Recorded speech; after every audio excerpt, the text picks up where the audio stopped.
the Paracast, the gold standard of paranormal radio. And now, here's Gene Steinberg. With Gene and with Chris on the Paracast, I want to assure you that Chris is almost fully recovered from the writing of Stalking the Herd, which is at the printer as we speak. I think it got printed yesterday, actually. He's talking about Wednesday, the 19th of February, and it's going to be, 2 or 3 weeks for it to reach the stores?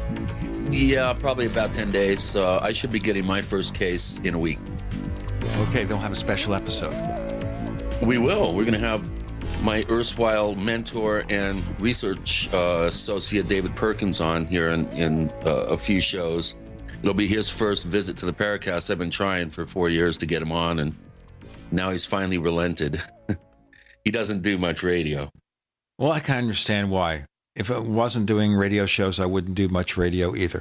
All right, let's look at some of the news in the last week, because some wacky stuff's been going on. Oh, boy, I'll say. All right. UFO magazine. Now, there used to be a UFO magazine in the UK that folded some years back. Then we had UFO magazine being published by Bill and Nancy Burns, formerly owned by Don and Vicky Ecker. It gets complicated. Let me try to explain this to you. So that UFO magazine over the last year or two becomes more and more infrequent, and then reaches a point where it's going to be all digital. But now it appears that the owner or owners of UFO magazine has discontinued the license to Bill and Nancy Burns to publish this magazine. Who is the real owner? I don't know. It's UFO Magazine Incorporated, so look it up, I guess, in California if it's a California corporation. But Bill and Nancy Burns won't say, and Don and Vicky Ecker, who sold the publication, won't say because there is a contract. Now, I understand the Eckers sold UFO Magazine, and there were reasons for that. But a publication that's supposed to reveal the truth about UFOs, fight for disclosure, but the owner will not reveal himself or herself or theirselves? What's about that? I don't know. That sounds a little peculiar. But, hey, it's, the word is out. I think I've seen a couple of articles here recently, people bemoaning the fact that ufology has been dealt a knockout blow in some people's minds, and we're looking at the end of what could be called as the era of ufology, and that's I think that might be a bit of an overstatement. These objects aren't going anywhere. They do tend to fly around, and people are interested in them. But with some of the stories that have been coming out, Gene, lately, it's really disheartening for someone that is genuinely interested in the subject. I think this latest news out of Denver is another example of a personality being brought down by extenuating circumstances. He's talking about Stan Romanek. Now, we had Stan Romanek on the show, a long time ago. He is or was a contactee, someone claiming to be in touch with aliens. And we had that crazy picture of the alleged alien looking through the window and didn't take him seriously. And now we get the story this week that he has been arrested for suspicion of child pornography and exploitation. That's a pretty nasty stuff. What's going on here? Yeah, I don't know. Obviously, the man is innocent until proven guilty, but the very fact that this was discovered by the Department of Homeland Security, there's some weird kind of elements going on here based on the little bit of news that has come out about his arrest. Let me read the story. This is from the Reporter, Herald, Loveland News, Colorado. And it says a 51-year-old Loveland man has been arrested on suspicion that he distributed child pornography. And they identify Stanley Romanek, arrested on felony charges of sexual exploitation of a child. But listen to this now. I'm going to quote this. According to police, the arrest was the result of a months-long investigation into tips provided by the Department of Homeland Security. Now, I would think here that if the DHS is investigating, it involves something that happened overseas. It's not domestic, don't you think? Well, maybe the Department of Homeland Security is worried about his extraplanetary security and visits that he claims he's had. I just, it doesn't make any sense to me, Gene. Why would DHS be involved in a case like this? It just, I would think it would be the FBI, or it would be some sort of federal law enforcement organization, not the Department of Homeland Security. I think more obviously is going to come out about this case, or this claim and alleged wrongdoing. But it just, something is kind of screwy there, at least in my mind. Now, his other half has said that he was arrested because of his UFO connection. They're trying to discredit him. We understand that anyone who was charged with a crime will usually protest their innocence. We grant that. So we don't know the truth about Stan Romanek. We're not going to say that he is guilty. I know nothing about this case. Chris certainly doesn't. We'll have to see how the legal process works its way out. If he's being singled out, not because he's guilty of a crime, but because of his connection with UFOs or whatever, that's a horrible thing. If he's innocent and being charged, that's enough to destroy your life. This is one of the worst possible crimes that anyone can be accused of. At this point, it's going to be very difficult, even if found innocent, for him to recover. So it's a really sad situation. Well, we had a similar thing with Bruce Cornett, too, from New York. He was embroiled in a very similar type of scenario down in Texas. Ouch.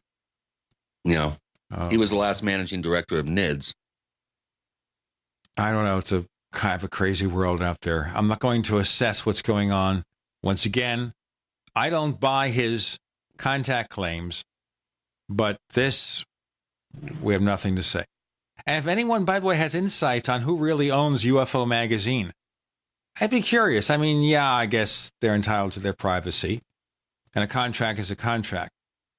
But wouldn't you like to know? I mean, a publication that has been fighting for UFO disclosure, reveal the truth, let it all hang out. Who owns it? Can't tell you. I don't know. Let's move on to our show today. Now, about 7 years ago, on the Paracast, we featured Derrel Sims, the alien hunter. At least that's his nickname.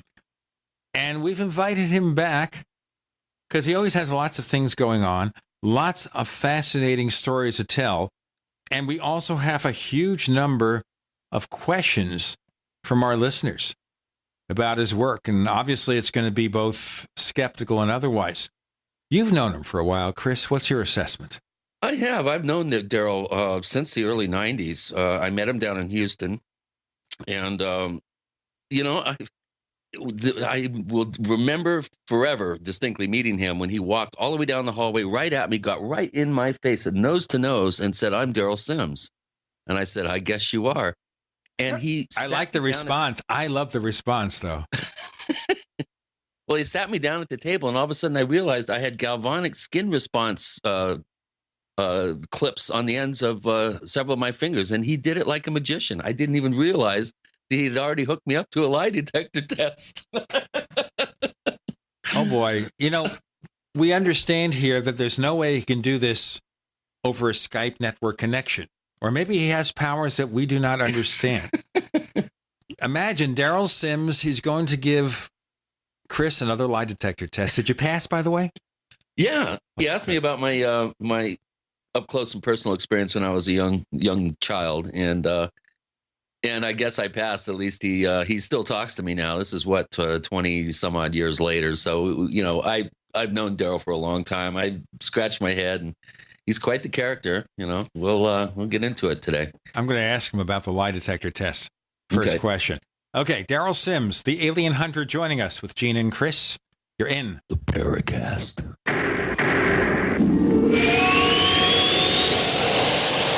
Neighbors, are you tired of dealing with a slow web hosting provider? Well, check out A2 Hosting and their screaming fast Swift server platform. They even have SSDs that load pages 300% faster than the competition. Ready to give your site a speed boost? Well, tell you what, neighbors, head on over to a2hosting.com. That's A2, that's the number 2, a2hosting.com. Check out their Prime hosting account. And get this, neighbors, they're even giving you an exclusive 25% off discount for all our listeners. 25%. And remember, their Guru Crew support team is standing by 24/7, 365 days a year to answer any of your questions. Now, to get the discount, use the coupon code GENE when you check out.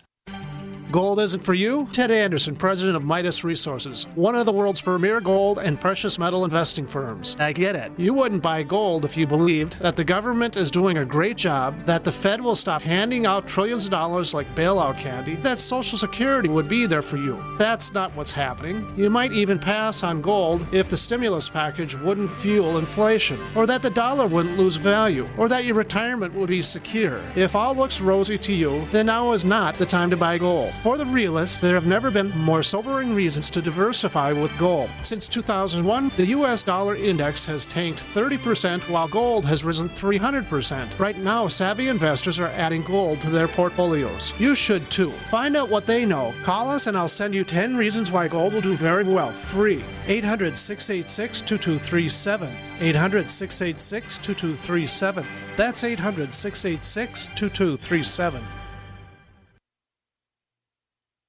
Do you owe the IRS money that you can't pay? Are tax liens and levies ruining your life? Are you tired of being afraid just to go to the mailbox? If this describes you, then Dan Pilla can help.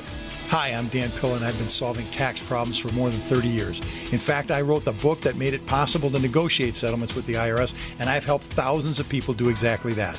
Call now at 800-346-6829 to learn how I can help you. You know your IRS debt will not go away by itself, but you don't have to live in fear anymore. New changes to IRS policies will help more people than ever before eliminate their debts once and for all. There's no need for you to suffer another day with IRS debt. Call 800-346-6829. I can help you eliminate wage and bank levies, release tax liens, and negotiate a settlement with the IRS that will put your tax nightmare behind you forever. Call 800-34-NO-TAX or go to my website, taxhelponline.com. That's taxhelponline.com. There are many things the human body can do very well, but maintaining the proper pH level isn't always one of them. That's where AlkaVision Plasma pH Drops can make a world of difference. AlkaVision Plasma pH Drops helps your body do what's natural. Just a few drops a day helps rid your body of harmful waste and acid while promoting health and restoring vibrance and energy. Alkalizing boosts your immune system and can help fight headaches, irritability, cramping, and insomnia. Alkalizing also helps the body fight depression and even bone loss. To learn more about the importance of alkalizing and how you can find life-changing and vital balance, please visit AlkaVision's brand new website at alkavision.com. Same great products, but now easier to use and more informative than ever before. To get your very own Plasma pH Drops for just $29.95, call 800-518-7615 or visit alkavision.com. That's ALKA vision.com. Alkalize your body and supercharge your health at the new alkavision.com. We'd like to hear from you. If you have a comment or question about the Paracast, send it to news@theparacast.com. That's news@theparacast.com. And don't forget to visit our famous Paracast community forums at forum.theparacast.com. We have Derrel Sims, the alien hunter, on the Paracast with Gene and Chris. Before we do anything else, Derrel, I have a distinct question to ask you, which is probably going to be silly. It's going to be ridiculous, but I'll ask it anyway because it's my show. Why are you the alien hunter? That's a term that came to me by, it was a journalist. They were interviewing me in 1994, and as she interviewed me, she looked at me and said, "Oh my God, you hunt them. My God, you're the alien hunter." And that's where the term actually came from. And it's stuck ever since. All right. So now you are the alien hunter. So let's talk at the beginning here. How'd you come to start hunting aliens? That's an easy question to answer. The easiest way to deal with this is after my first event in That would be 1952 at age 4. The entity came in my room, and I had no idea what an alien was or anything else, and neither did anyone else in 1952. I was awake, watching him leave the room. He was walking toward a wall, and anyway, long story short, after my event that night, and then for the next 13 years until age 17, my events ended violently, and I never had another event. So I thought, wow, this is great. I hope nothing else ever happens again. And then after I got married and got out of the service for the Vietnam War, my son got abducted at age 6, and that happened in our home on 4 acres that we had out in near the Cash Landrum event, really just about 5 miles from there. And as soon as I saw my son standing there in a deep trance where they'd brought him back and placed him in the living room, not in his bedroom, I realized that, you can deal with me, you can mess with me, do anything you want. But when you touch my children or you affect my kids, your proverbial rear end belongs to me at that point. Let me talk to you more about this. Let's start with the early events that you had. All right. So you see this entity. What did the entity look like? The entity looked different than some of the entities that overall it looked the same. Tall, for me, I was only 4. So it was probably about 4.5 feet, 5 foot tall. And it had it was pure white. It wasn't gray. It had very long, spindly arms and legs and a strange body, very skinny, large, bulbous head. But the eyes were perfectly round, absolutely round, not the Hollywood version, the elliptical eyes you see on these books and so on. The entity was leaving the room, and I sat up and I realized, what in the world? It's wintertime. I can't figure out. I'm freezing in my little room in Midland, Texas, and I'm covered up real well. And I can't figure out what's he doing. Why is he in my room? What's he doing with no clothes on? As soon as I thought that, and I thought he was going to bump into the wall because he's walking toward it. I didn't know he was going to go through it. As soon as I thought that, he apparently heard me and turned around and realized he had made a mistake, that me, was awake. And therefore, I was remembering the event. And when he turned around, I saw several things that stunned me. Number one is he didn't have any clothes on. Number two, as a 4-year-old child, I noticed he didn't have a TT. That really puzzled me. I mean, how can that be? And 3, he didn't have a belly button. And of course, I noticed those huge black eyes that were perfectly round. And I just couldn't grasp any of this. I had no idea what this thing was about. All right, the obvious question one's going to ask, how do you know you were really awake and not just having a bad dream? Well, that would be, again, easy for me to answer because as he walked toward me, at first I wasn't scared, I wasn't paralyzed, I wasn't anything, and was just confused about what he was doing in my room and who was he. And so as he, something in his eyes, in my opinion, moved. There was a slight movement in his eyes, and at that point I became completely paralyzed and with a fear that I couldn't even begin to imagine, and no fear that I'd ever had before, for sure. And as he came toward me, and I had no idea what he was trying to do at that point, I pushed so hard against the wall with my little bed that the little bed pushed apart from the wall, and I fell down in between the wall and the bed, and my little head bounced off the floor. There was a nice knot on the back of my head, and I remember every bit of this consciously. And the entity couldn't get to me at that point, and then my arms were wrapped up into the covers and everything. And the worst dream that any child could ever imagine, my bed covers lifted up on the bottom side of the bed because I'm laying under the bed at this point, and this large bulbous head was looking at me about 3.5, 4 feet away from my face. And he tried to get closer, and of course I kept freaking out. He tried to change his imagery of himself at that point into that of a clown, and I kept shaking my little head back and forth over and over, yelling no, no, no, because I wanted to remember him for what he was, not for what he wanted me to think he was, and it was a bad dream. All right, let me ask you another question here. Your parents, you're undergoing this torture. It really is. Did you talk to your parents about it? What was their reaction? My mother I told my dad my brother turned out to be an abductee at 10 years old. And my father brought me into the house. This is after I got out of the military. He said, come on in here, son. He said, and fix this boy. I said, fix what? And my little brother told me all about his abduction. And my dad was worried beyond description. And I looked at my dad and I said, there's nothing to fix. And he said, what do you mean? I said, the same thing happened to me when I was a child. You didn't tell him then that this never happened when you were a told child? anyone until that moment. And my dad never told my mother at all. My mother was watching TV one day. She's 81 years old. About 3 years ago, she was watching one of the TV shows and said, well, I mean, I knew you were an investigator, but I had no idea you were an abductee. That's just not right. And I said, well, yeah, it kind of is.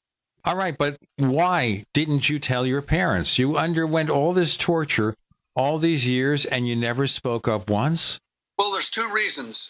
Number one is many abductees are told or instructed not to give out information about the entity. Yeah, but when you're 4 years old, you're 4 years old.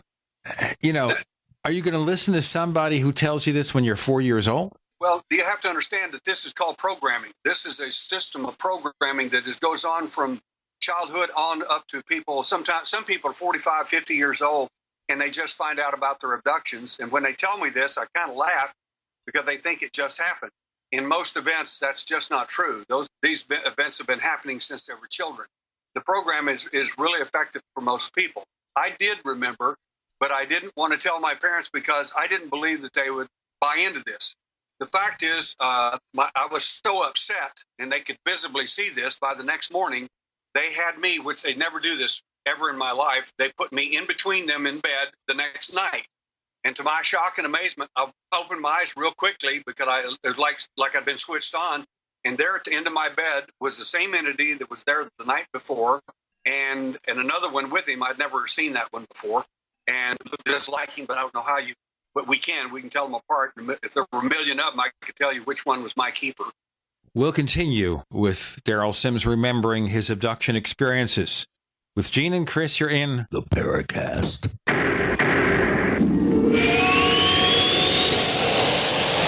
Not just an alternative to the mainstream media. We're the premier independent talk radio network. We are GCN.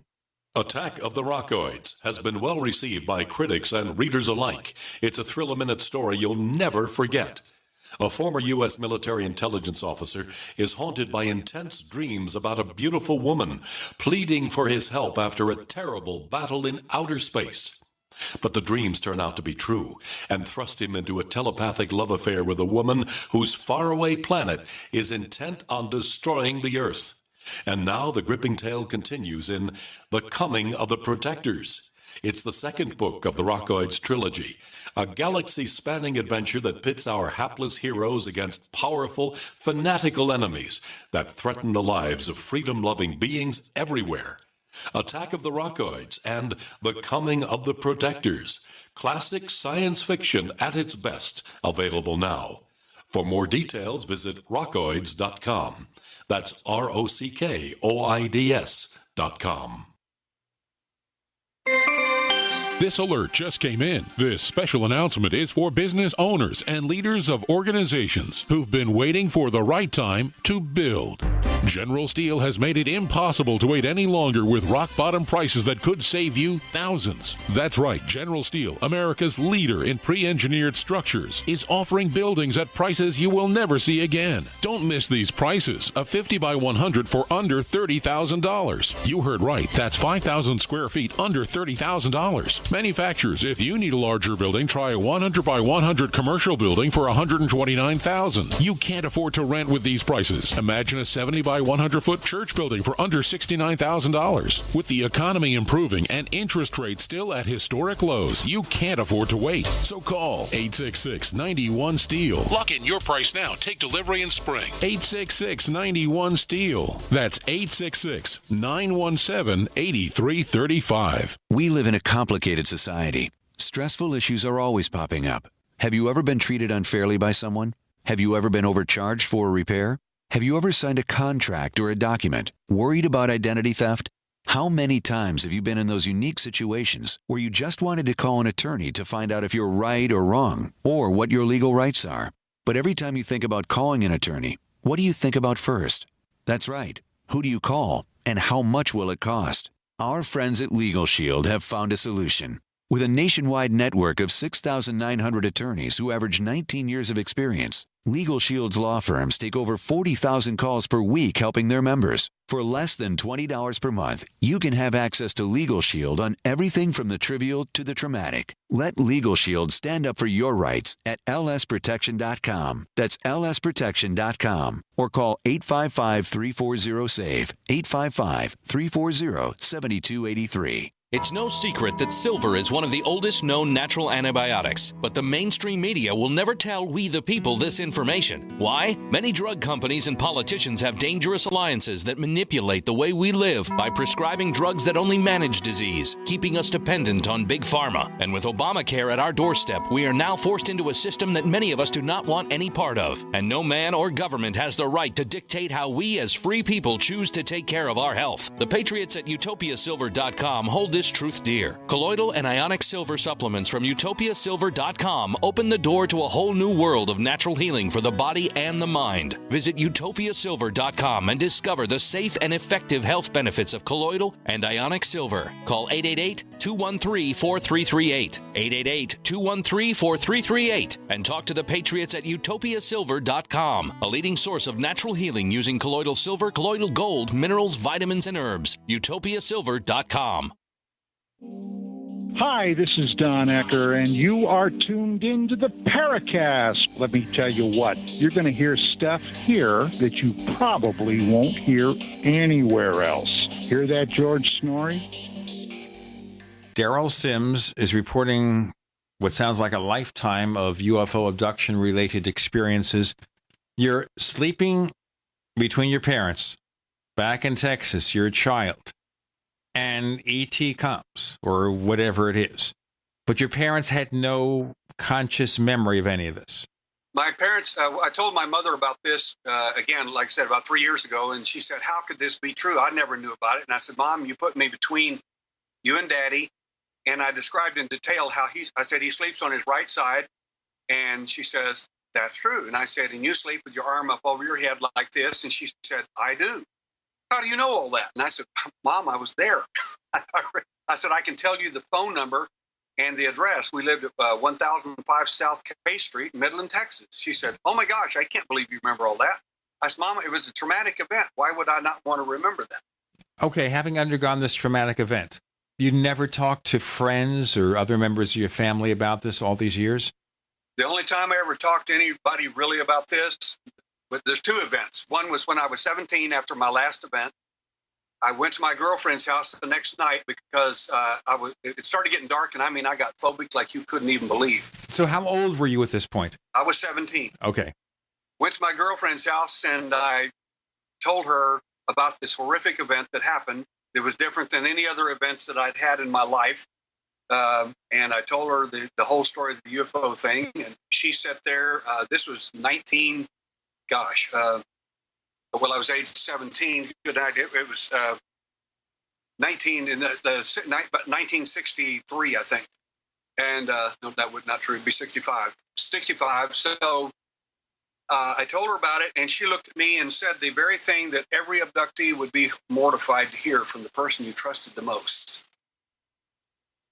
Sweetie, you've had a terrible, terrible dream, and you need to just get over it. It's okay. You just had a bad dream. I said, really?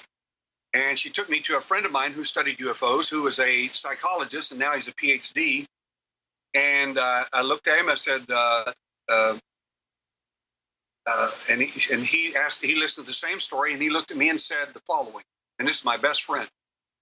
Derrel, you've had a terrible, terrible dream, and what you need to do. That's the last time I told anybody anything until my wife was standing there with me at 2:30 in the morning looking at my little boy in a deep trance. She looked at me, looked at him, and said, what's going on? That's an interesting question I want to ask here, and one we like to try to understand with this. To you, to the best of your recollection, your UFO abduction experiences were physical.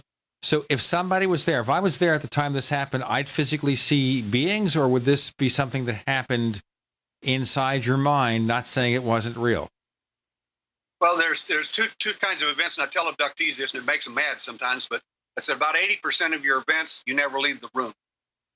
20% of the time, there's actual physical evidence that you actually did leave, that you went somewhere, on a craft or wherever, whatever it was, they took you, whatever that means.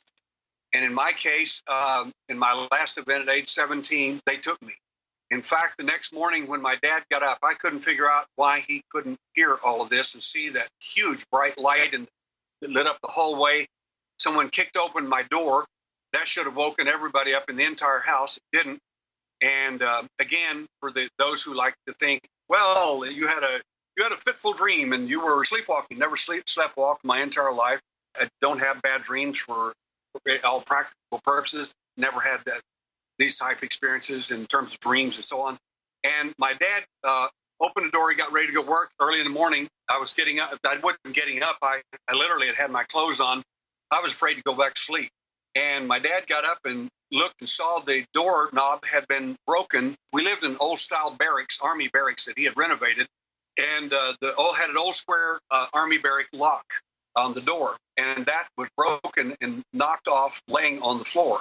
And he looked at me and said, "Boy," he said, "you sure are rough on these doors." And I looked at him and I said, "Yeah, you're right." But I didn't want to tell him anything. But I couldn't figure out how he didn't hear all of that.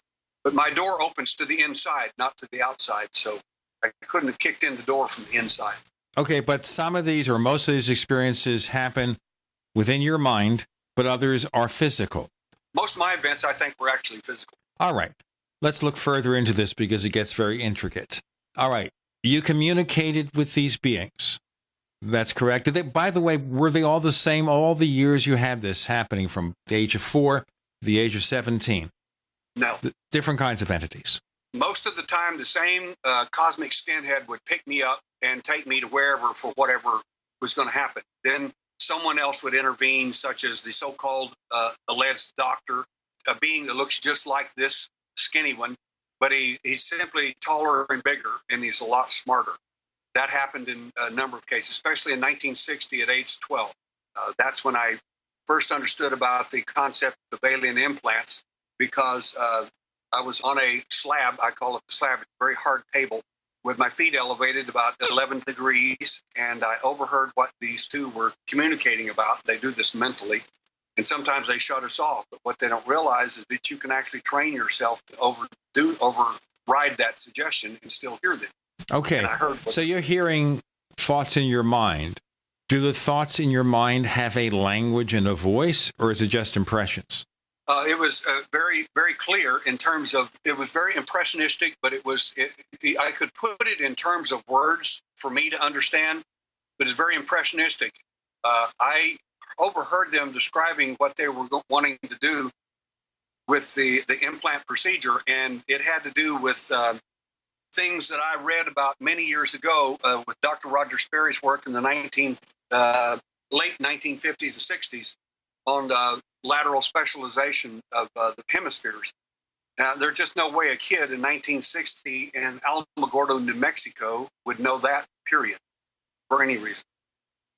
Much of this really reminds me of my particular one experience that I can, recall vividly, which happened when I was 7. And the exact same, you're describing exactly, basically what I saw.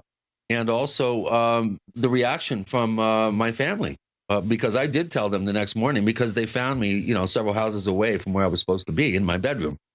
And that's exactly what they said. You were sleepwalking. It was a nightmare. And it's interesting to note that I've never sleepwalked before or since. So, so much for that explanation. I got it, Chris. I got it. All right. So you heard these communications. Did you ever attempt to actually converse with them? As I heard what they were going to do to me when I was age 12, I started crying.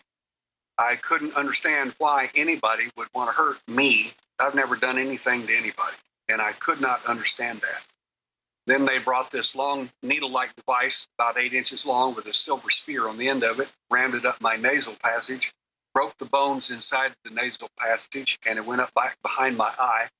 And I was screaming, of course. There was no anesthesia nor any suggestion that I would not feel this. They didn't seem to give it one way or the other whether I felt it or not. We're starting to get that hiss again, get closer to the mic. Derrel, was there any physical symptom that could be seen by a doctor? Did you go to a doctor and said, something has been doing this invasive stuff to me? Do you see anything physically wrong with me? I'm glad you asked. I happen to be a veteran, and as a result, I go to the VA hospital every so often for checkups and so on. I went there to get a checkup about 2 years ago, and my primary care physician looked at me and said, "Derrel, you have any physical pains?" And I said, "Yeah, I've got some over here on the left side." And he says, "No, your pains are on the right side." And I said, "Don't tell me where my pains are at. You don't have a clue." And he laughed and he says, "Your broken ribs are on your right side." I said, "I don't have any broken ribs. What are you talking about?" Then he called a radiologist and the primary care physician got screaming at each other, looked back at me as he hung the phone up and said, "You've got broken ribs." You know what? Our advertisers are going to break something if we don't break right now. Derrel Sims joins Gene and Chris. You're in the Paracast.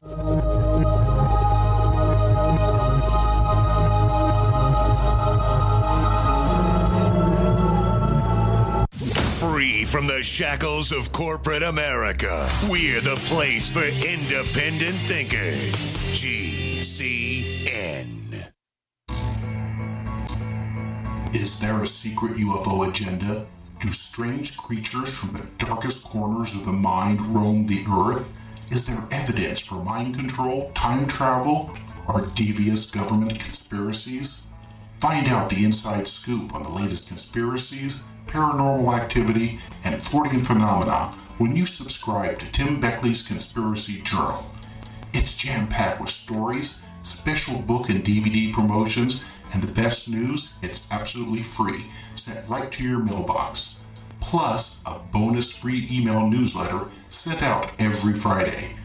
Simply send an email with your name and address to Mr. UFO at webtv.net. That's Mr. UFO at webtv.net. Find out what they don't want you to know.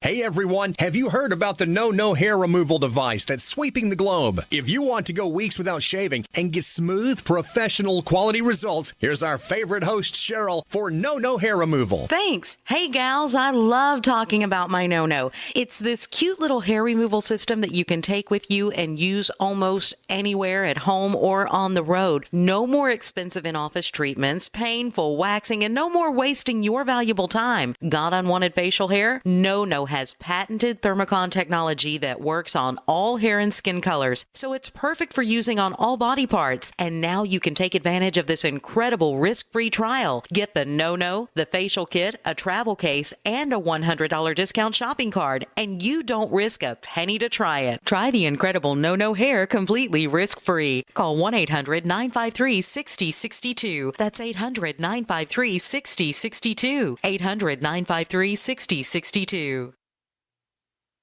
We all know that Berkey Water Purification Systems are the most trusted name in water filtration. As an authorized Berkey dealer for over 6 years and serving thousands of satisfied customers, the Berkey Guy offers amazing specials for Berkey Water Filtration Systems. The Berkey Light Systems include a set of self-sterilizing and recleanable black purification elements that purify water by removing chlorine, pathogenic bacteria, cysts, and parasites to non-detectable levels and remove harmful chemicals such as herbicides and pesticides. Order the Berkey Light System today, complete with 2 black Berkey elements for only $231, and the Berkey Guy will ship your order free of charge. With the purchase of a Berkey Light, the Berkey Guy is also offering a set of fluoride and arsenic filters for only $39.99. That's over 30% off the retail price. Call the Berkey Guy at 1-877-886-3653. That's 1-877-886-3653. Or order online at goberkey.com. That's goberkey.com today. You're fired. According to the Small Business Administration, 75% of small businesses plan to eliminate jobs or reduce workers' hours to part-time. You're fired. According to Gallup, the unemployment rate recently jumped to nearly 9%, and the underemployment rate hit a staggering 17.9%. You're fired. 1 out of 3 young adults and 1 out of 2 recent college graduates are underemployed.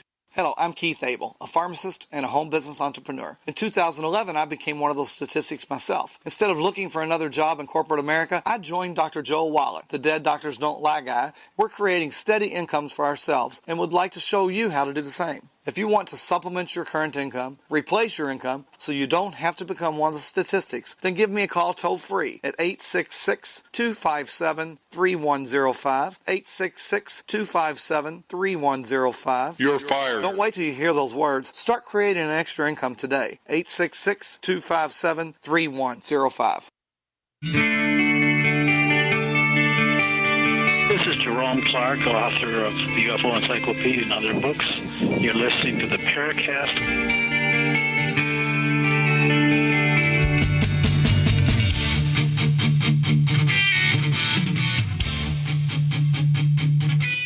You know, we can do almost an entire show on Derrel Sims' abduction experiences.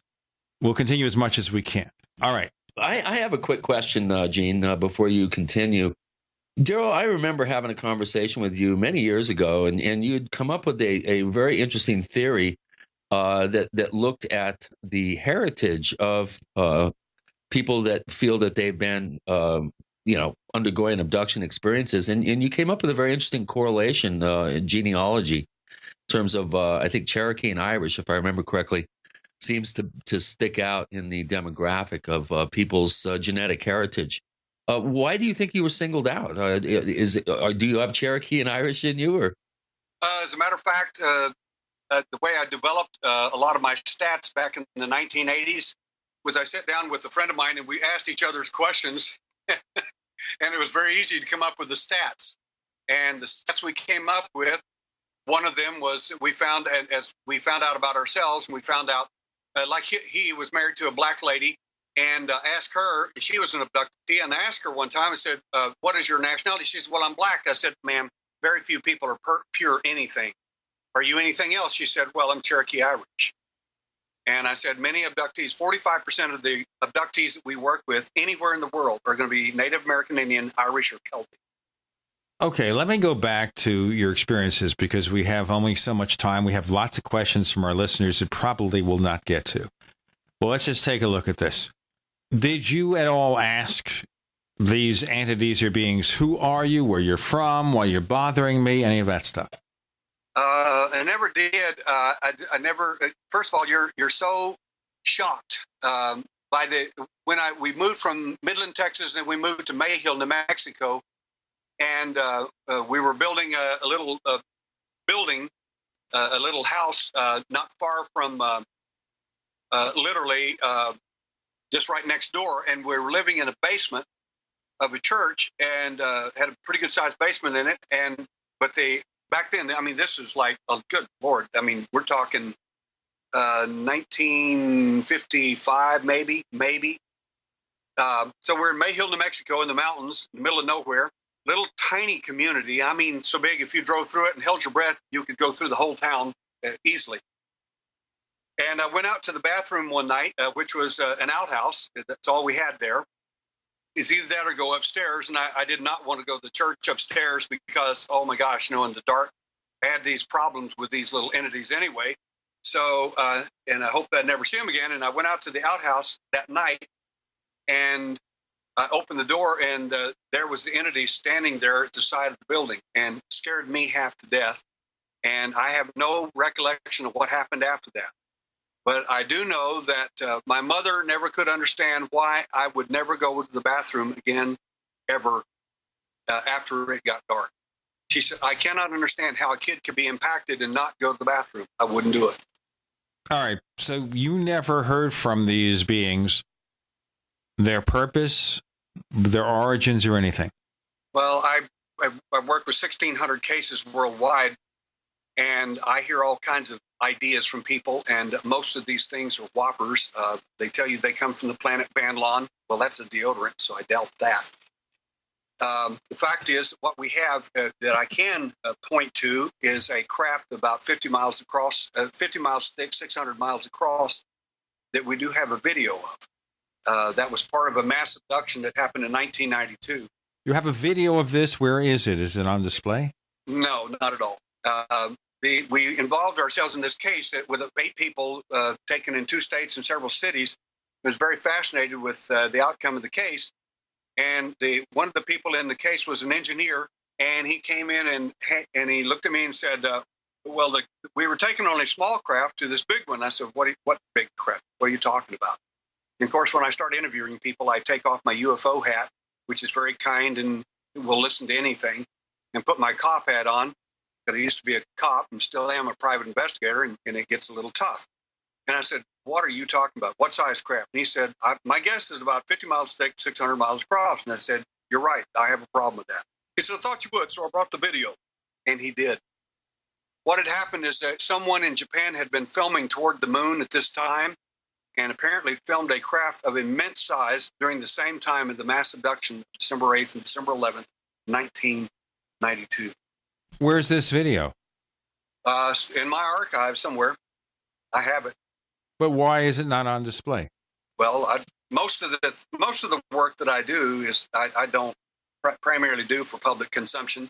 I'll put things out for people to help them and so on, and give them information, do these interviews as an example. But most of the time, I'm not after notoriety and this sort of thing, because if that were true, then there are plenty of good ways to do that and exploit everything in the world I have. But I don't see any real purpose of that, other than for a real investigator or someone comes up and says, I'd like to investigate. Can I look at this, and could I see the film and so on? I'd be glad to show it to them under that condition. But generally speaking, most of the time you're going to get nothing but a pile of debunkers going after every one of your abductees. I mean, I did a presentation for 250 surgeons at John Muir Medical Hospital in 1994. And debunkers came on board and tore every doctor they could find apart. It was involved in that. All right, but I'm still asking a question here. Okay. You're not explaining to me why, if you have a video of this immense craft, assuming it's clear enough to pick out the details. No, it's not clear enough to pick out details. I mean, from the moon to Earth, you're going to get just a big black dot or a white dot or whatever it's going to be. So therefore, it could be anything. It could be. The problem is it's moving, and it's pretty clear that it's an object of immense size. It is curious that it was during the time of this mass abduction, and the craft that these individuals all describe in great detail, all independent of each other, by the way, is of a craft of immense size. But if I saw this picture, this video, I'd see just a dot. It wouldn't tell me what it really was. No, I would agree with that, because there are many of these. There are a number of videos that show these type craft, whatever they are, going between the Earth and the Moon of immense size. Even astronomers have reported this long ago, before there was any kind of a real big news service or anything like that. I mean, way back, early 1900s. And no one has a clue of what these objects are going between the Earth and the Moon. And some of them very, very close to the Moon. But proving what they are, I have no idea. I don't know what it was. So you basically don't know who or what these entities are, only that you've had these encounters, you've investigated cases where people have also had abduction-related experiences, but you have no physical evidence, or do you? Do you have any physical evidence of anything? I do. Yes, I do. Well, I've worked at this for over 40 years to try to figure out who some of these entities are and why they're doing what they're doing, and so on. My general consensus thus far is that the so-called alien that everyone describes, and I have a picture called The Usual Suspects, and in that it shows the small gray, the taller gray, that some people call the doctor, and a mantis being a reptile, the humanoid called the Nordic, and then the Bigfoot guy. And in each one of these, we have been able to extrapolate some ideas, one of which, if the Bigfoot findings recently from one of these, the scientists, is correct, the DNA from that entity shows to be modern human man and simian. If you look at the other entities, it's kind of obvious that where are you going to find reptile DNA to make a reptile 5, 6, 7 feet tall? Probably from planet Earth. Where are you going to get human DNA to make a Nordic or some creature like that, a human type? Probably planet Earth. Where are you going to get DNA to make a praying mantis? Probably not the moon, probably planet Earth. If you look at these entities carefully, you'll find, in my opinion, my general consensus is that these entities, the DNA was taken from this planet and taken off to some craft out there. And for lack of a better term, and tongue-in-cheek, I use the term to some Dr. Moreau, who does the DNA and making transgenics out of these beings and sending them back down here so that we'll think that they are aliens from other worlds. All right, so you don't think they're aliens from other worlds. Is that what you're saying? I do not. All right. So if they're not aliens from other worlds, and by the way, as I frame this question, we're going to be running out of time for this segment. We'll have to pick up next time. And that is, we'll get on with the rest of the answer in the question. All right. So if these creatures who are flying in these huge spaceships or motherships are not aliens, being creatures from other planets, who and what are they, and how do we prove that? A complicated question. We're asking of Derrel Sims. He's the alien hunter. And a little bit later, we'll get to some of your questions, listeners. With Gene and Chris, you're in the Paracast.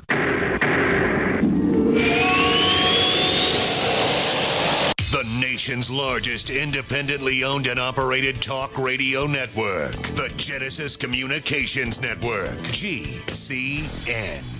Does advertising on the Genesis Communications Radio Network actually bring positive results? Let's ask Thomas Baldrick from Freeze Dry Guy. And do the GCN listeners let you know they heard your ad? Customers do let us know they've heard Freeze Dry Guy ads on GCN. They seem to be very loyal listeners to GCN, and they stay with those shows, and subsequently they stay with our business too. Looking for positive results? Contact Lee Wickenhauser at 877-996-4327, extension 107. Hi, this is Ted Anderson. Have you ever wondered why banks, stockbrokers, investment advisors won't talk about gold IRAs? They've been available since 1986, yet the financial industry won't recognize the value of gold for your retirement. Gold has outperformed paper investments, yet no word about IRAs. If you would like to have gold for your retirement, call 800-686-2237. Don't get left behind by rising inflation and low returns. Call 800-686-2237. Secure your future and call 1-800-686-2237. Question: could too many GMO foods and toxins be overloading your digestive and immune systems?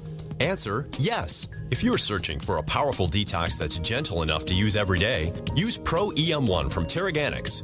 Pro EM1 is a powerful liquid probiotic that uses good bacteria to suppress pathogens and gently eliminate toxins from your body. A healthy digestive system will cleanse and remove toxins, support weight loss, improve absorption of food nutrients, and aid in controlling yeast and other infections. Pro EM1 is made with only non-GMO and certified organic ingredients, has no preservatives, and is dairy, soy, wheat, and gluten-free. Pro EM1 is the key to your digestive health. Order Pro EM1 Daily Probiotic Cleanse at Terraganics.com, spelled Terraganix.com, or call toll-free 866-369-3678. That's 866-369-3678. Also available through Amazon Prime. Pro EM1 from Terraganics. Life's getting better.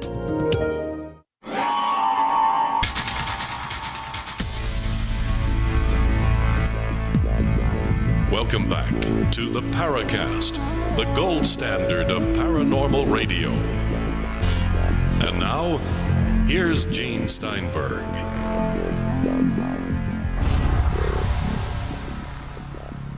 Derrel Sims, the alien hunter, joins us. And he just said in the last segment, he didn't think it was E.T. that was responsible, that these creatures are not extraterrestrial. So what are they, crypto-terrestrial? I suspect that these entities are some type of transgenic made for the purpose of interaction with mankind. I'm ultimately past looking at what they are, so to speak, and I'm more interested now in who made them. And I'm quite fascinated to pursue that. But the fact is that we've had some DNA acquired from the physical contact some of our abductees have had with these entities. And according to the gentleman, Dr. Levensgood, who passed away recently, he mentioned that the DNA, one particular body of evidence we had, as far as he was concerned, was the smoking gun, because it put the alien and it put the cattle mutilations all in the same place at the same time. All right. We're making some assumptions here, and I guess we have some assumptions with more assumptions. DNA of these creatures. You have some DNA somewhere that an independent scientist can look at and say, hey, this is weird? Sure. We've had it looked at by, I've had 3 different people volunteer. One of them was a forensic specialist. The other one was an assistant professor at university. And another one was a lady recently who was a DNA scientist. And all 3 of them have literally walked away without ever getting to look at the evidence. The last one said that she doesn't know how her boss found out that she was going to do this DNA work apart from her job and without any fanfare. But she said, I was confronted and told that if I pursued what I was going to do, that I would be fired. And so we lost her as well. All right, so you're just telling me all the reasons why you can't put up this DNA evidence, huh? I'm telling you that, number one, it costs quite a bit of money to do it. Most of the stuff that I've done out of my own pocket, or begged, borrowed, or had doctors and others to assist any way they could. And like I said, the 3 that did come forward to volunteer, they're no longer with us. I don't know who got to them, but it apparently was effective. All right, can't you do like a DNA test, a simple DNA test for like $79? I have a thing right here. Simple DNA testing, $79 in 3 easy steps. No, that sounds good, but we've already had a university and 2 other people look at it. People with master's degrees look at it, and we're pretty impressed with what they saw. And until I can find someone that I'm comfortable with, first of all, I'm not comfortable sending anything that might actually be alien or anything else off to someone that I'd have no idea who in the world these people are. And I'll give you a practical example. One gentleman from who had a Nobel laureate told me one day, he said, Mr. Sims, if you can actually prove through this implant covering that you found that shows not a non-inflammatory response, if you can replicate that in a lab, he said, you may have a Nobel laureate find. And I looked at him and I said, yes, sir. My question to you is, what lab do you trust that you would send this off to? And he looked at me and smiled and said, none. All right, so far I'm hearing reasons. What about MUFON? MUFON's got scientific investigators. You wouldn't send a little piece of the stuff to MUFON in public saying, here it is, I'm going to physically transfer it to the director of MUFON, for example. Jan Harzen from MUFON. You wouldn't go to him and say, Jan, I got this evidence, take a look at it? I have very good friends in MUFON, and there's no criticism toward them or anyone else. But I have worked alone in this. I've had 2 cardiovascular surgeons, and I have a series of other doctors that work with me, and I'm comfortable with them, and I trust these folks. They've worked enough with me that I think we'll work it out whenever we get to that part. But I want to pull a new DNA person on board, someone we can trust, and then we'll proceed at that point. It sounds to me like this should be job number 1. Amongst all the things that you're doing, you got DNA. You have no idea the kind of things I'm doing. That's the point. I'm sitting on quite a bit of evidence, and and he's now a TV star too, Gene. Okay, I actually have to work and make a living at some point. I understand that. We just want to go through what you say you have and see what can be done. Let me ask you a question here. We have a lot of listeners around the world of the Paracast. We're being picked up on a second streaming network, effective very shortly, the IRN Internet Radio Network. I'm sure among those people listening to the Paracast, we have scientists who are capable of looking at DNA evidence. If they got in touch with you and said, hey, Derrel, we'll do it, would you accept it? I might. It depends on the individual. Bob Bigelow tried to confront me recently with 2 of his ex-FBI buddies, and they wanted the evidence. In fact, they didn't ask. They came directly to one of my abductees' homes and tried to get it. And then they found out that I already had been there and collected the evidence, and then they called me and said, well, we need to get it from you. Bob Bigelow went personally with two ex-FBI guys?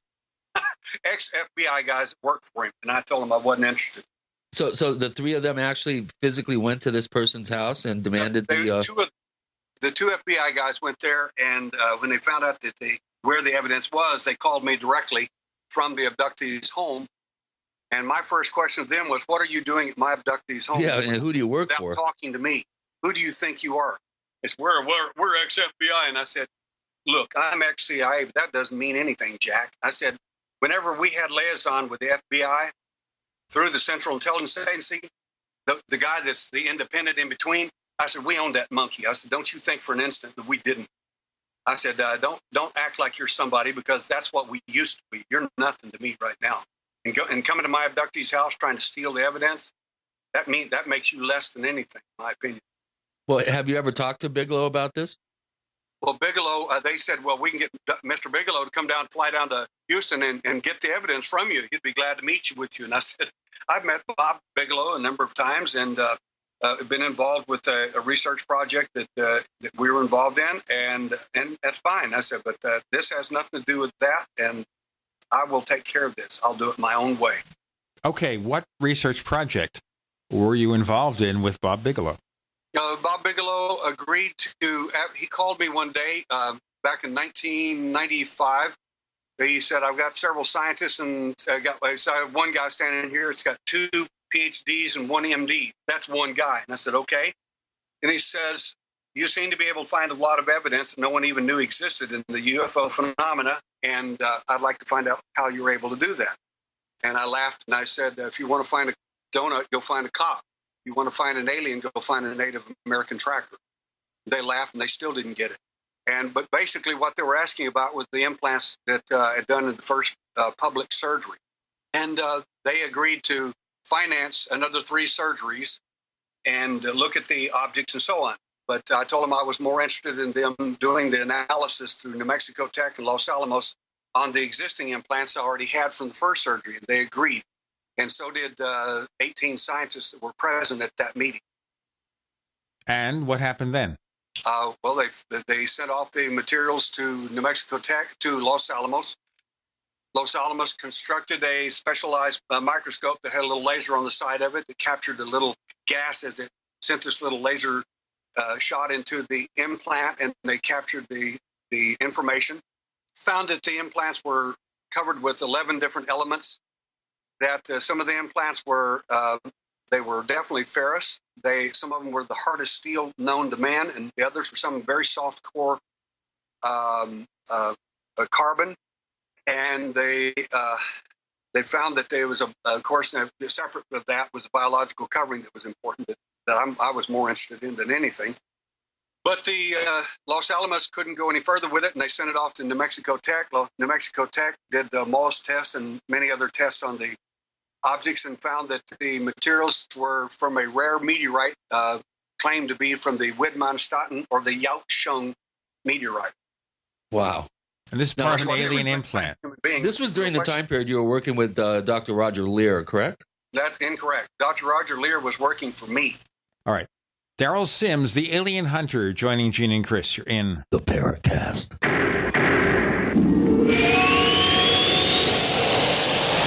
Do you need a website? Well, you can get a great deal on hosting services with Namecheap's legendary coupon code. They're offering substantial hosting discounts on shared hosting, business hosting, VPS hosting, reseller hosting, and even dedicated servers. Namecheap is preferred by millions. It's backed by a money-back guarantee. Use the coupon code LEGENDARY to cash in on the special deal at Namecheap.com, Namecheap.com. First came Attack of the Rockoids, and it was a critically acclaimed success. And now there's The Coming of the Protectors. A former military intelligence man is contacted by a space woman in a dream that turns out to be a nightmare because evil forces on her distant planet are planning to conquer the Earth. This is gripping science fiction of the classic kind. Attack of the Rockoids and The Coming of the Protectors. Find out more at rockoids.com. That's Rockoids, ROCKOIDS.com. Friends, this is Alex Jones for MidasResources.com. For more than 15 years, I have exclusively used Midas Resources for all my precious metal needs. Whether it's bullion or collectibles you're looking for, Midas Resources is simply the best. I own my gold as a hedge against inflation. This Federal Reserve fiat currency could go the way of the Deutschmark and the Weimar Republic anytime.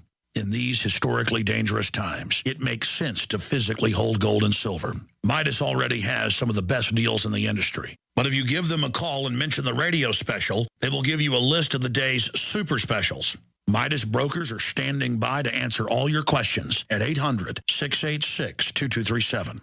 They also have a lot of informative free literature explaining the opportunities and risk of holding precious metals. They are ready to answer your questions at 800-686-2237.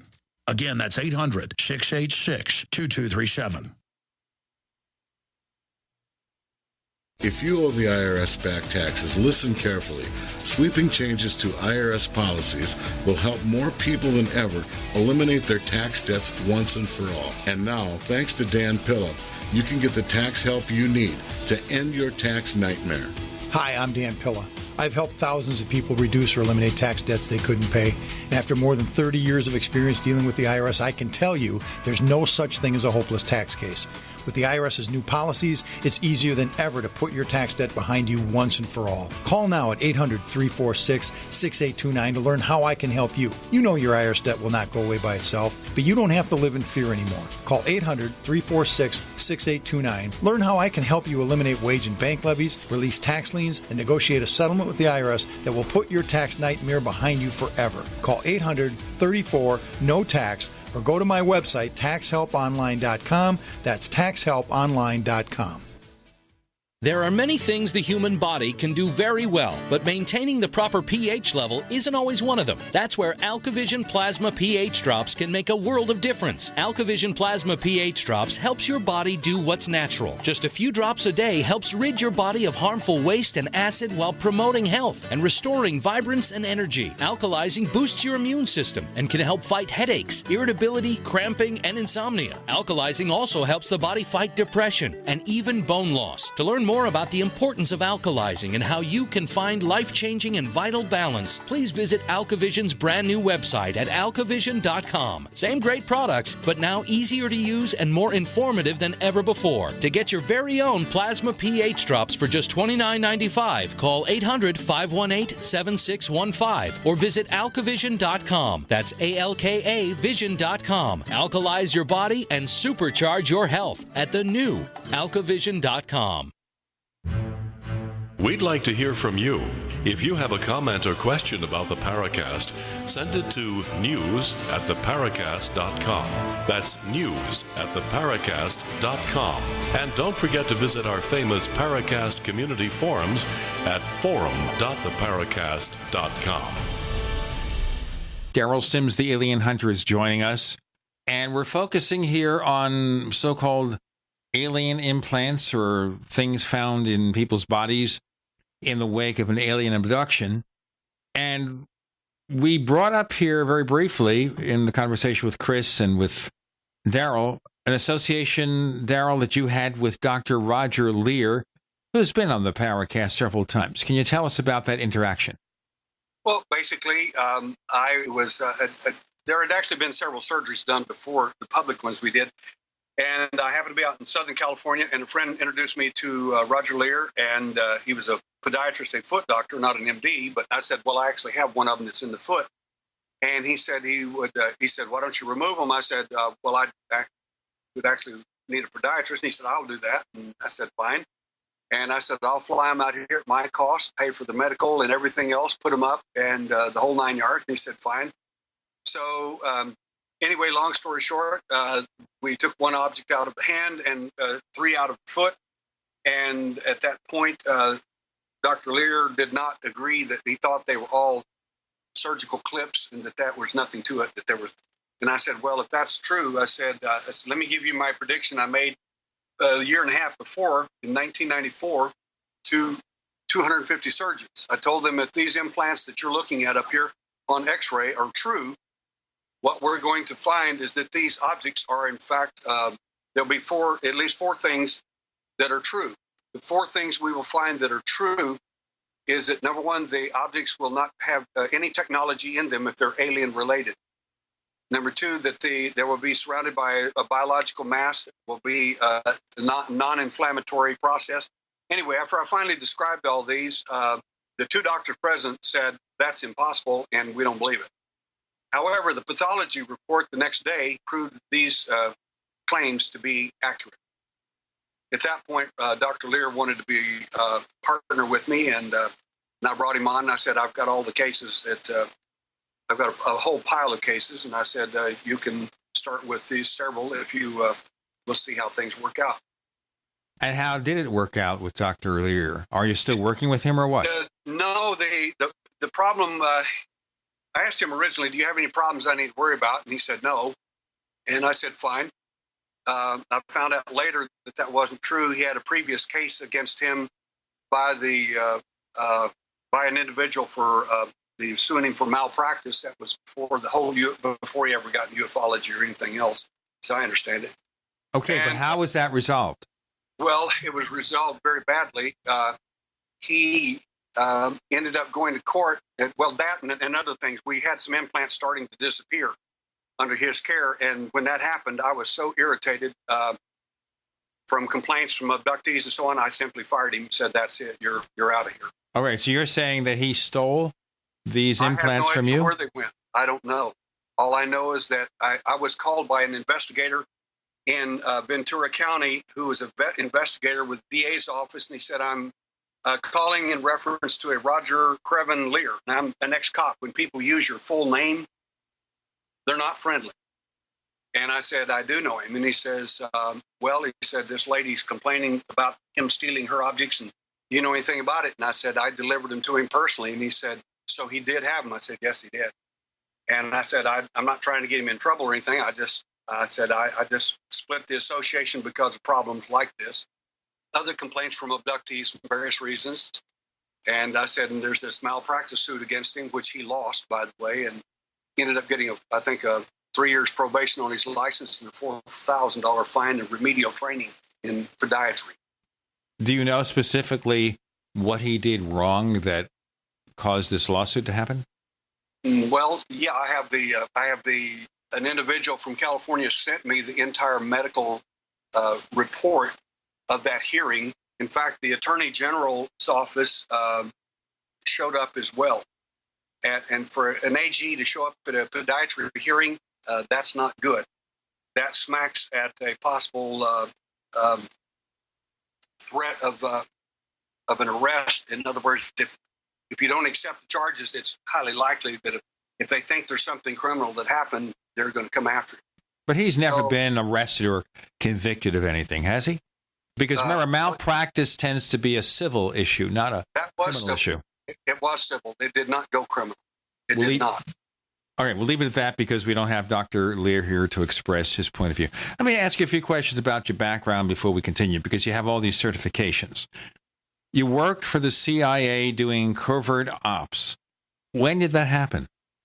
I was in the military. I volunteered. I quit college at New Mexico State University and volunteered during the Vietnam War, and thinking I would then be shipped off to Vietnam right off the bat. And I didn't. After I got into military police school at Fort Gordon, Georgia, a group of people came to our room and we were sent to this room, and we met several of these people in civilian clothes. Long story short, it was the Central Intelligence Agency. Of course, we had no idea who they were. So the bad thing, or good, however you want to frame it, was that the individual that interviewed me said that we would love to have you join us, blah, blah, blah. You'll never go to Vietnam, this sort of thing. And I said, that's not the reason I joined the military. I said, I came to do whatever I needed to do for the country. And anyway, so I was so interested in what they did say. Of course, they never told me the CIA or anything else. It's called sheet dipping, basically. It's where the CIA goes into the military and they dip into the military, pick out what they want, and entice them to come into where they're at. And I ended up basically going to Fort Myer, and I stayed there TDY until we were ready to be picked up. We were picked up and flown on a Lear jet to a top secret installation. And a really interesting story. The people there were several people sitting on the Lear jet with me and a couple of these other military guys. we kept looking at them. They kept looking at us. They looked at us like we were diseased. And I noticed they had on these very nice Hong Kong suits. And later, those same people, a few days later, after our top secret clearances came in, we're at the same meeting, and they announced to us that, welcome to Central Intelligence Agency. You're now family. And that's the first time I found out that I was actually in the company. So you're saying here they recruited you, they got you involved in this organization, but didn't tell you until you had already been part of the mission what you were. How long did you work with them? I worked 2 years with the Central Intelligence Agency in covert ops, and then in my last year of working in the company, I had a difference of opinion with them on a First Amendment right. They didn't agree, and anyway, long story short, I ended up activated back into the military and exiled out of the country to Ascom, Korea on a hardship tour. I took the case to Congress, and the case ended up handled by Chairman Mendel Rivers personally of the House Armed Services Committee, and that's where it all went. L. Mendel Rivers from South Carolina, Charleston area, right? I think that was where he's from. That's right, because I lived and worked down there and met him. That's many, many thousands of years ago. I'm going to ask you more about that in a moment. We have Derrel Sims, the alien hunter, with Gene and Chris. You're in the Paracast.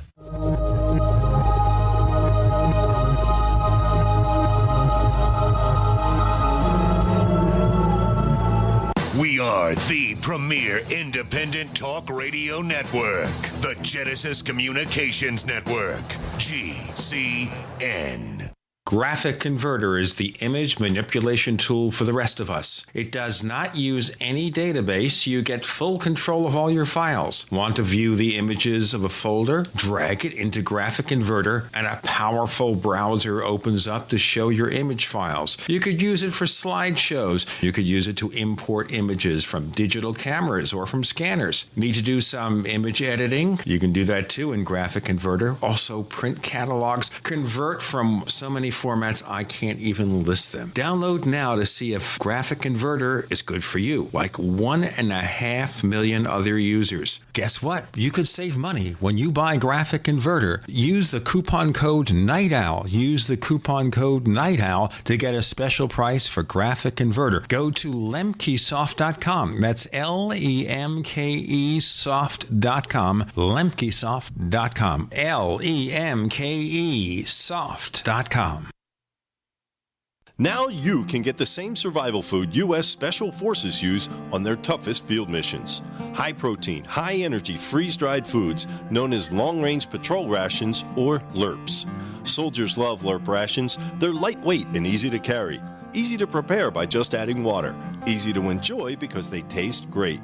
Civilians love LRPs as a solution for emergency preparedness and recreational activities with limited storage space, such as hiking, climbing, sailing, or RV travel.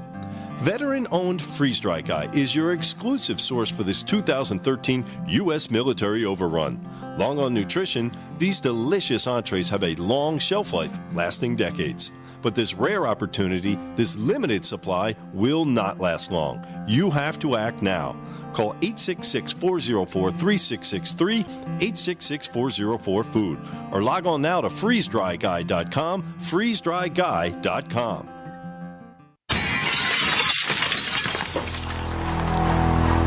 In the U.S., 1 in every 50 homes will have a break-in this year. Burglars call it smash and grab. Police call it robbery. We call it avoidable. We are Fake TV, a simple electronic device that can fool even professional burglars. Fake TV easily plugs into any outlet and simulates the changing colors of a television. To a burglar, it looks like someone must be home watching TV, so they'll likely move on to an easier target. At only $29.95, Fake TV costs less than a month of most alarm monitoring plans and comes with free shipping. Order your Fake TV by calling 877-5-FAKE-TV or go to faketv.com. That's 877-532-5388 or faketv.com. Fake TV, the burglar deterrent. It's no secret that silver is one of the oldest known natural antibiotics, but the mainstream media will never tell we the people this information. Why? Many drug companies and politicians have dangerous alliances that manipulate the way we live by prescribing drugs that only manage disease, keeping us dependent on big pharma. And with Obamacare at our doorstep, we are now forced into a system that many of us do not want any part of. And no man or government has the right to dictate how we as free people choose to take care of our health. The patriots at utopiasilver.com hold this truth dear. Colloidal and ionic silver supplements from utopiasilver.com open the door to a whole new world of natural healing for the body and the mind. Visit utopiasilver.com and discover the safe and effective health benefits of colloidal and ionic silver. Call 888-213-4338, 888-213-4338, and talk to the patriots at utopiasilver.com, a leading source of natural healing using colloidal silver, colloidal gold, minerals, vitamins, and herbs. utopiasilver.com.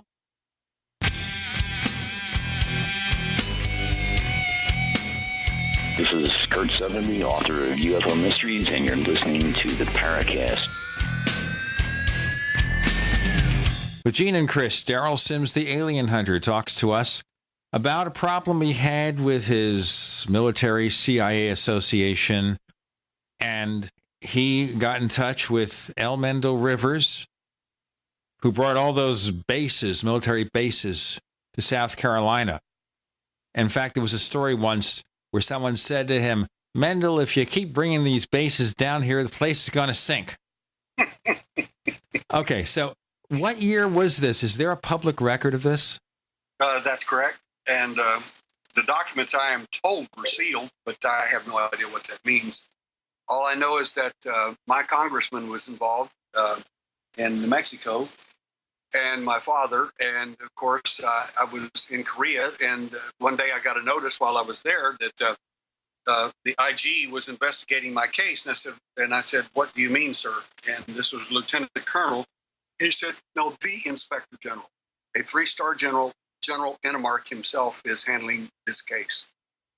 And I, of course, I knew this was going to be a whitewash because, I mean, what chance does any little Army sergeant have against something like the Central Intelligence Agency? Well, first of all, they did not know that it was the CIA they were investigating. This is a top secret installation that was hidden from public view, so to speak. So they thought it was a military base. It wasn't. That's part of the cover. Chris, you want to pick up on this and then maybe start some of the questions because we'll never get to all the questions. Well, what did you specialize in? What was your particular tradecraft that I know you have to be fairly well-rounded to be in a position like that and have that sort of a job, but what was your specialty?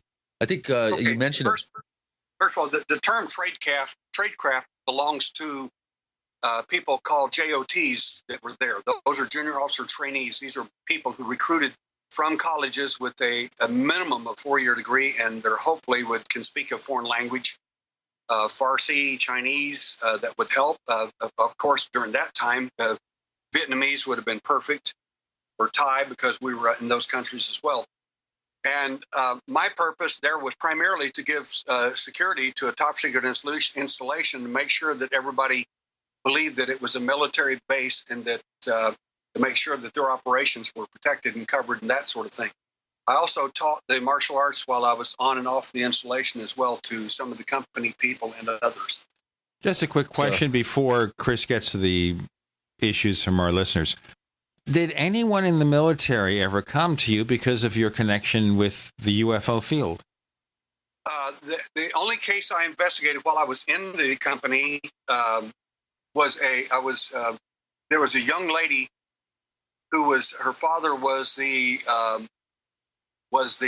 director of admissions at the famous William and Mary College, and she kept telling me about her UFO events and abduction encounters. And I mean, good night. I did not really know how to advise her or what to tell her during those events, but the military and other people did not contact me concerning these events. I kept most of this stuff quiet, and at NMSU, I investigated some cases there, rather fascinating cases. But again, most people back then, they didn't discuss this stuff. And people in the intelligence community who do understand this stuff and are involved in it, I assure you, they're not going to be talking to someone like me on a lower level like I was about something like this. So basically, in the military and the CIA, you weren't the big muckety-muck. You were just a regular grunt. You just did your job, and that was it. I did. My job also was some of the things I did was when Karamacinis and Helms came to the installation, I would do bodyguard work for them and make sure that no one got near them, got around them, including me. I'm never allowed to talk to them. It's almost like the royalty. You're not allowed to even talk to them in any way. Chris, let's pick up on some of those questions from listeners. Yeah, this is really fascinating. And I'm sure you had your ears open for any sort of UFO-related material that may have been scuttlebutt, may have been passed around. But we have some questions here that kind of are interested in your protocols because you've been doing this so long. Burnt State, who's one of our posters at forum.theparacast.com, asked a couple of questions. And the first one is, when you get a report from someone like that woman from associated with William and Mary who claim they've been abducted, what is your protocol? Do you first encourage them to seek some sort of counseling before you get further into the case? And how can you tell the difference right off who's maybe confabulating, maybe hallucinating, or they're destabilized in some way? And how do you tell the difference between someone like that and someone that has had a true experience? Brilliant question. Really like people like this. The protocols, as far as I'm concerned, are in what I do, involve, well, to begin with, as soon as someone comes to me and tells me that I've had an abduction experience or a contact or some other event, the very first thing I do is I monitor them very carefully. This may be a little difficult for some of your listeners to buy into, but one of the things I do on a college level is teach how to determine whether people are lying or telling the truth just by monitoring or watching them. And when I did this for a Sanjak College at the psychology department at their request, the first guy that was sitting there was a psychology major, and of course he looked at me and said, "I think that's the biggest bunch of crap I ever heard in my life." And I said, "Good, you're first. Have a seat." And within 5 minutes, I never let him answer a question. And when I finished answering his questions for him that I asked, none of which were invasive or embarrassing to him, when he saw that I answered his own questions for him just by watching him, he was so impressed. Of course, naturally, people signed up for the course on the spot, and he was the first one in line. But the reason those skills are good is because if you're a psychologist, you need to know if someone is telling the truth or not, right, or lying, but simply because some of these people that you're going to be dealing with don't even know themselves. The same is true in the UFO field. Some of them don't know what's happened to them. Some of them will manufacture answers to some questions that you'll ask. You'll know they've had a real event, but you'll see certain parts of their story are added to or tampered with in some way or another for whatever reason.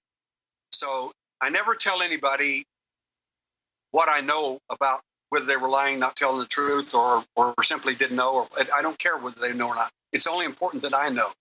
And if I'm not impressed with what I hear, it's going to be a very short interview. I'll simply thank them very much and move on, so to speak. Do you remember the first time you and I met? I do. You walked all the way down the hallway and got right nose to nose with me and said, "I'm Derrel Sims." And I says, "I guess you are." And you sat me down at the kitchen table and magically put galvanic skin response sensors on my fingers. Do you remember that? I was intimidating you, and I did that on purpose. I like to put the cop hat on right off the bat. I like to find out exactly where you're at. The very first thing you have to do when somebody starts doing that to you is you have to try to defend yourself or hide, one of the two. And I was very impressed with you personally, and I was very impressed with your answers. You're very truthful and a very decent guy, and I liked you right off the bat. We know that Derrel Sims knows how to butter up our co-host, Chris.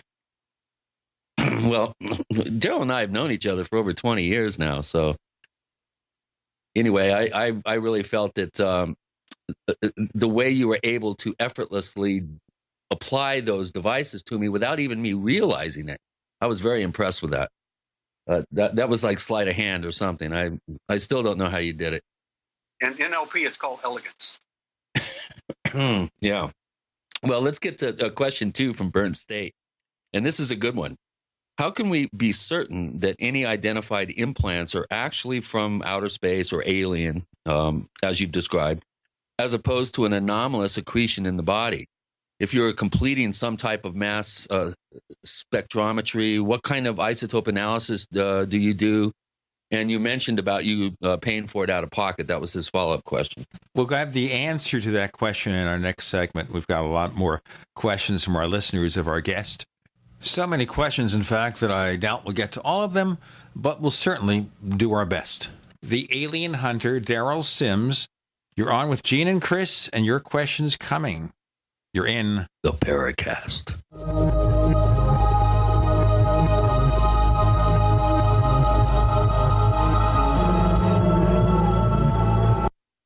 We are America's largest independently owned communications network, GCN. First came Attack of the Rockoids, and it was a critically acclaimed success. And now there's The Coming of the Protectors. A former military intelligence man is contacted by a space woman in a dream that turns out to be a nightmare because evil forces on her distant planet are planning to conquer the Earth. This is gripping science fiction of the classic kind. Attack of the Rockoids and The Coming of the Protectors. Find out more at rockoids.com. That's Rockoids, ROCKOIDS.com.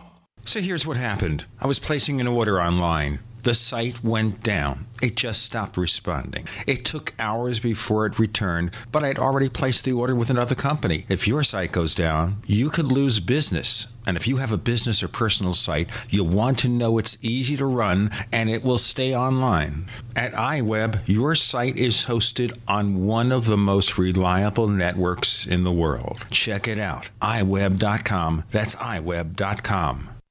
Great news, pure water lovers.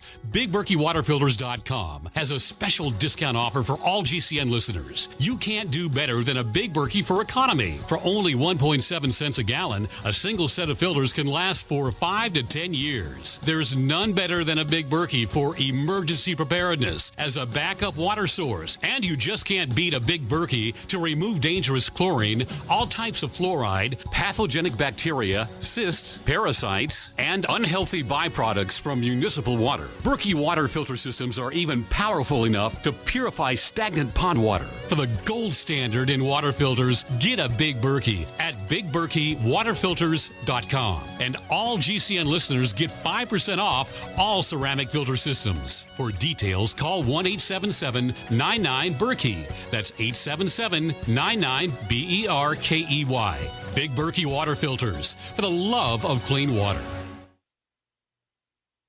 Hi, this is Steve Sanchez, and based on a recent study, it was found that 57 million Americans had legal issues over the last 12 months, but only 60% of those studied sought out the services of a lawyer. Why? In a nutshell, affordability. Well, my friends at Legal Shield have created a solution that can help you not if, but when you need an attorney. For as little as $17 per month, Legal Shield will provide you unlimited access to qualified attorneys at an accomplished law firm for advice and counsel on legal issues, no matter how serious or trivial.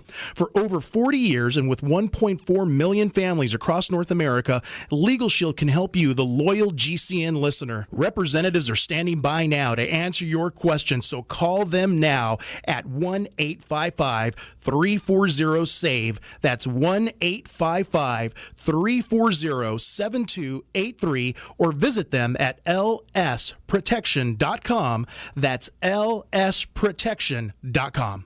A little over a year ago, I began to do a lot of research into why, even if I had a pretty good-sized meal, that I was still starving. And my research led me to a well-known fact that most of the soils that we grow our crops on here in the United States and across the industrialized world are almost completely depleted of almost all of the key minerals and trace elements that our bodies need to rebuild themselves, fight off cancer, and be healthy. I then searched out the best vitamin and mineral company out there and discovered Youngevity. The Youngevity products are designed to give you the real nutrition you need, and once you've got that, you don't have to eat as much to be satisfied. I've lost 37 pounds in 2 months. simply getting the vitamins and minerals I need. Check it out for yourself. It's incredible. Go to InfoWarsTeam.com today and order your first canister of Beyond Tangy Tangerine Complete Multivitamin Mineral Complex Dietary Supplement. That's InfoWarsTeam.com.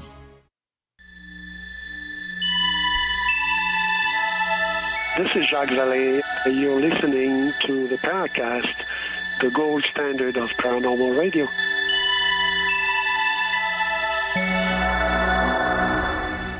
On the Paracast with Gene and Chris, Derrel Sims joins us. We've been focusing on his abduction experiences, his research, a little bit about his military and official background, and now Chris has been asking him questions, including one focusing from burnt state about his research. Derrel? The implants that we removed first out of the first two people, very interestingly, were objects that were, according to New Mexico Tech, from the Widmanstatten structure meteorite. These are lamellar or needle-like projections, about a quarter of an inch long. One of them was in a perfect T formation, wrapped in the abductee's own skin. The skin itself is curious because that can't be inside the human body. The surface skin, a keratinous mass can't be inside the body. And that's the reason the pathologist didn't even believe the story at all. He said, that can't be. That just cannot be. He said, because there's no inflammatory response around the object. And we can come up with all kinds of ideas of why that is, but that's conjecture on anybody's part. But the fact is that the scientific analysis showed to be lamellar projections from the Widmanstatten or the Yaocheng meteorite. I'm willing to send those reports to the scientist in question here if he wants to email me or contact you guys and forward it to me. It makes no difference to me. They can go to alienhunter.org and click on Alien Hunter and ask the question, and I'll be glad to send them the reports. It's no big secret. When we had Roger Lear on the program, he made a special point of emphasizing this lack of infection around these objects, that if they could figure out how that was done, this could be a medical breakthrough, like you mentioned before. It could almost lead to a Nobel Prize, probably. So what other types of materials have been found? I know there's a wide variety of implant shapes and sizes. I've seen your collection. Some of them look fairly mundane to my untrained eyes, but some of them are fairly peculiar. Have you ever had one, let's say, that was transmitting or giving off some sort of signal, or in any way showing some sort of electronic capabilities? Well, I could tell you, but I'd have to kill Chris. No, I'm just kidding. That probably ought to be done anyway. Okay, by the way, right now the listeners are going to hear that. And the headline's going to say, Derrel Sims threatens Chris O'Brien. Okay, right we go. We've been buddies for years. The fact is, I probably have to kill myself first. The fact is, we have a remarkable object inside. It was inside a lady's brain. It's on the front of my book on the implants. And it's the size of a lifesaver. It's inside her skull. It's a remarkable object, and it was there in 1996. The object moved to the other side of the skull. 1984 is when the implant was first seen. She was in a car accident, and they took an X-ray of her head, and they said, "What in the world is that?" And it's lifesaver size, very radio opaque, and they had no idea what it was. In 1990, the object moved to the left side of the brain. In 1996, the object disappeared. And what's amazing about it now, if you go to my website on Alien Hunter, you'll see the same. You can see that information, but you can see a new implant in the woman's arm. Did she ever report any sort of nocturnal visitations or any experiences like that? Or was this something that just totally kind of showed up as a surprise? It definitely was nocturnal and even daytime visits. The important thing about this lady's case is I told her to go down and get an X-ray of the object, which is the size of a large pill inside her arm, and you can see it on the site. Because I made a video, she made a video for me, and they did an X-ray, and it won't show up on X-ray. I said, well, that's really odd. I said, well, go get an MRI. They got an MRI. And of course, there's just like hundreds of these little shots, and it didn't show up on MRI reportedly. And that's got everybody kind of baffled. And so our next opportunity, I go to Brazil. We're going to go down there and do a surgery on this lady's arm, and then on a lady's foot, I've got an object about 1.5 inches long inside a lady's foot, and it's a doctor's wife of all things. How many implants have you recovered to date now? Well, it's hard to say. The term implant those are terms that people use rather generically, right? And they kind of don't. That kind of doesn't mean anything. Everybody claims that something in their body is an implant. That's just not true. Implants are extremely rare, and people that say they're not are people who just want to make money or who want to scare people. That's just. I'm glad you said that. Yeah, it's just not true. Yeah. The second thing is that the objects that you find in these people, some of them we found 4 little tiny gold spheres that were inside a little girl's nose on 2 different occasions. She does report consciously of a little strange man with black eyes with a large bulbous head in a room, and the mother forwarded me the objects. I sent them off to York University under the care of Dr. Nick Balakis, and he gave it to a tenured professor. The tenured professor sent me the information back, and he said, you're 51% silver, 49% gold. And he said, I tried to manufacture the exact same thing. And he said, they're size of a pinhead. He said, I was not able to manufacture that. And he said, and I don't know why I can't get the same consistency. I just don't understand that. And I said, I don't either. I said, it still doesn't make them alien. It just makes them unusual and strange. They're about the size of a pinhead. And our next test will be to send those off to get isotopic ratios done to see if the silver and gold is from here. Interesting. So have any of these objects at all exhibited any sort of electronic capabilities, any sort of tracking, homing device, sending biophysical information of some kind? Do we have any sort of transmission capability of these things? Well, I'm kind of under the gun here. I've heard people make claims and seen no evidence of it. Under the same circumstance, I just had 2 people come to me this last month and a half.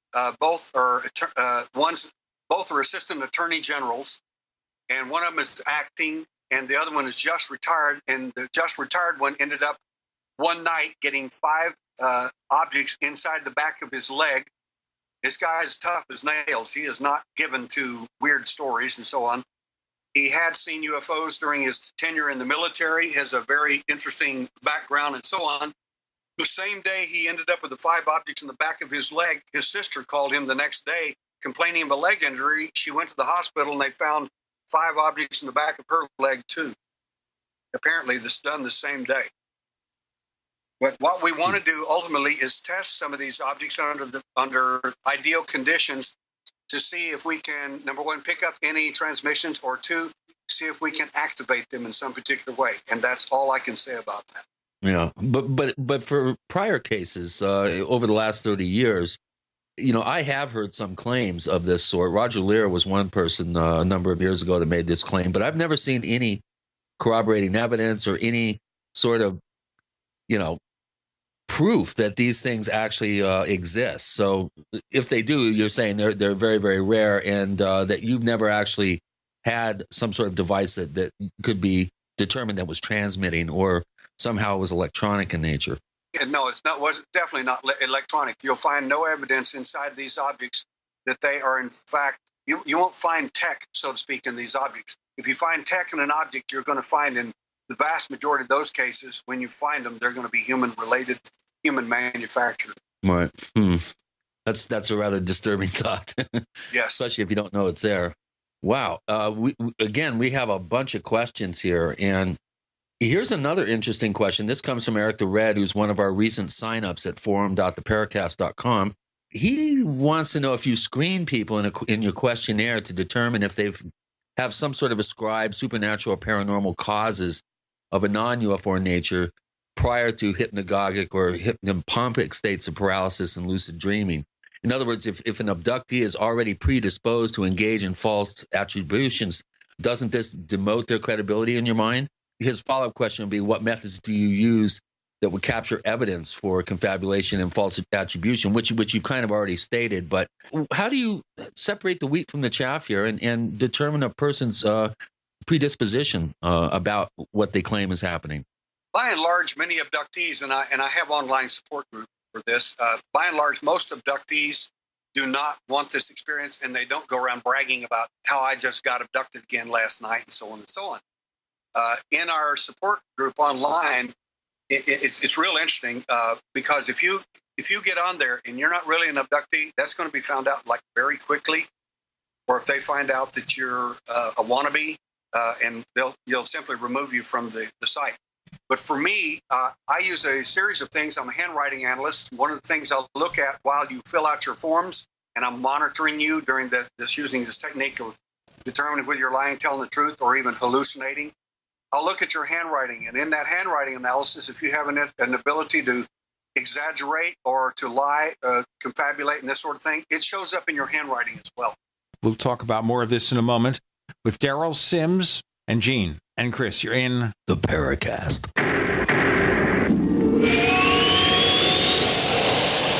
A little right, a little left, but always independent-minded. The Genesis Communications Network, GCN.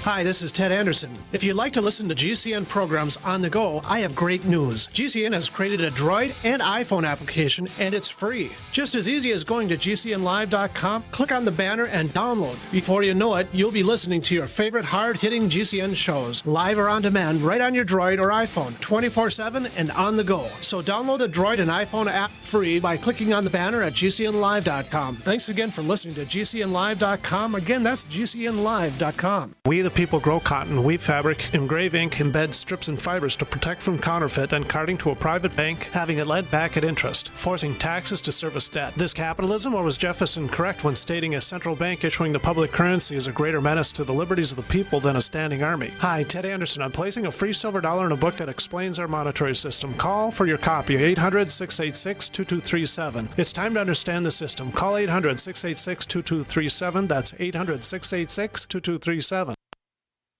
Question: could too many GMO foods and toxins be overloading your digestive and immune systems?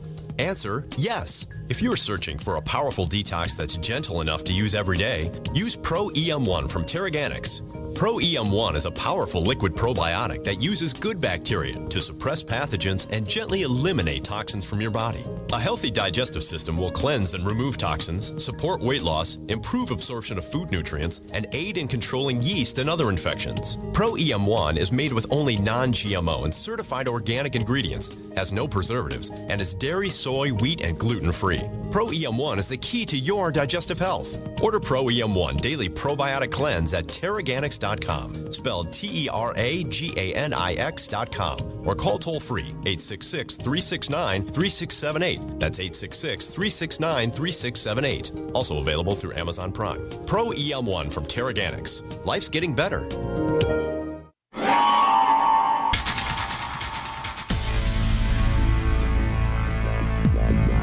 Welcome back to the Paracast, the gold standard of paranormal radio.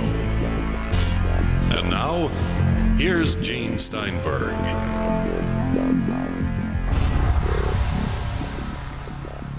I should mention in passing that the ex-wife of the late Jim Moseley, Sandra Moseley, was a handwriting analyst.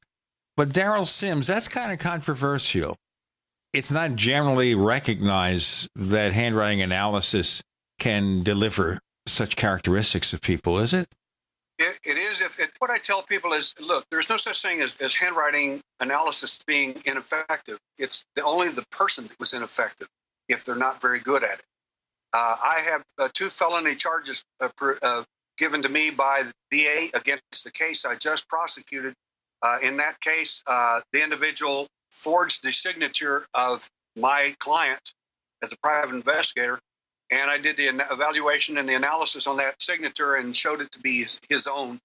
He got a felony for that and a felony for cheating around $118,000. So he got 2 felonies and went off to the federal penitentiary. Okay, so other than handwriting, are there any other things that someone might indicate to you or present to you that would indicate they're capable of deception? Sure. When people have these events, there are certain marks, scars. If you've been abducted last night, you come up to me and say, "Oh, I was abducted last night, physically taken, no question about it. It wasn't a dream. It wasn't any of these things." and most of these people don't know.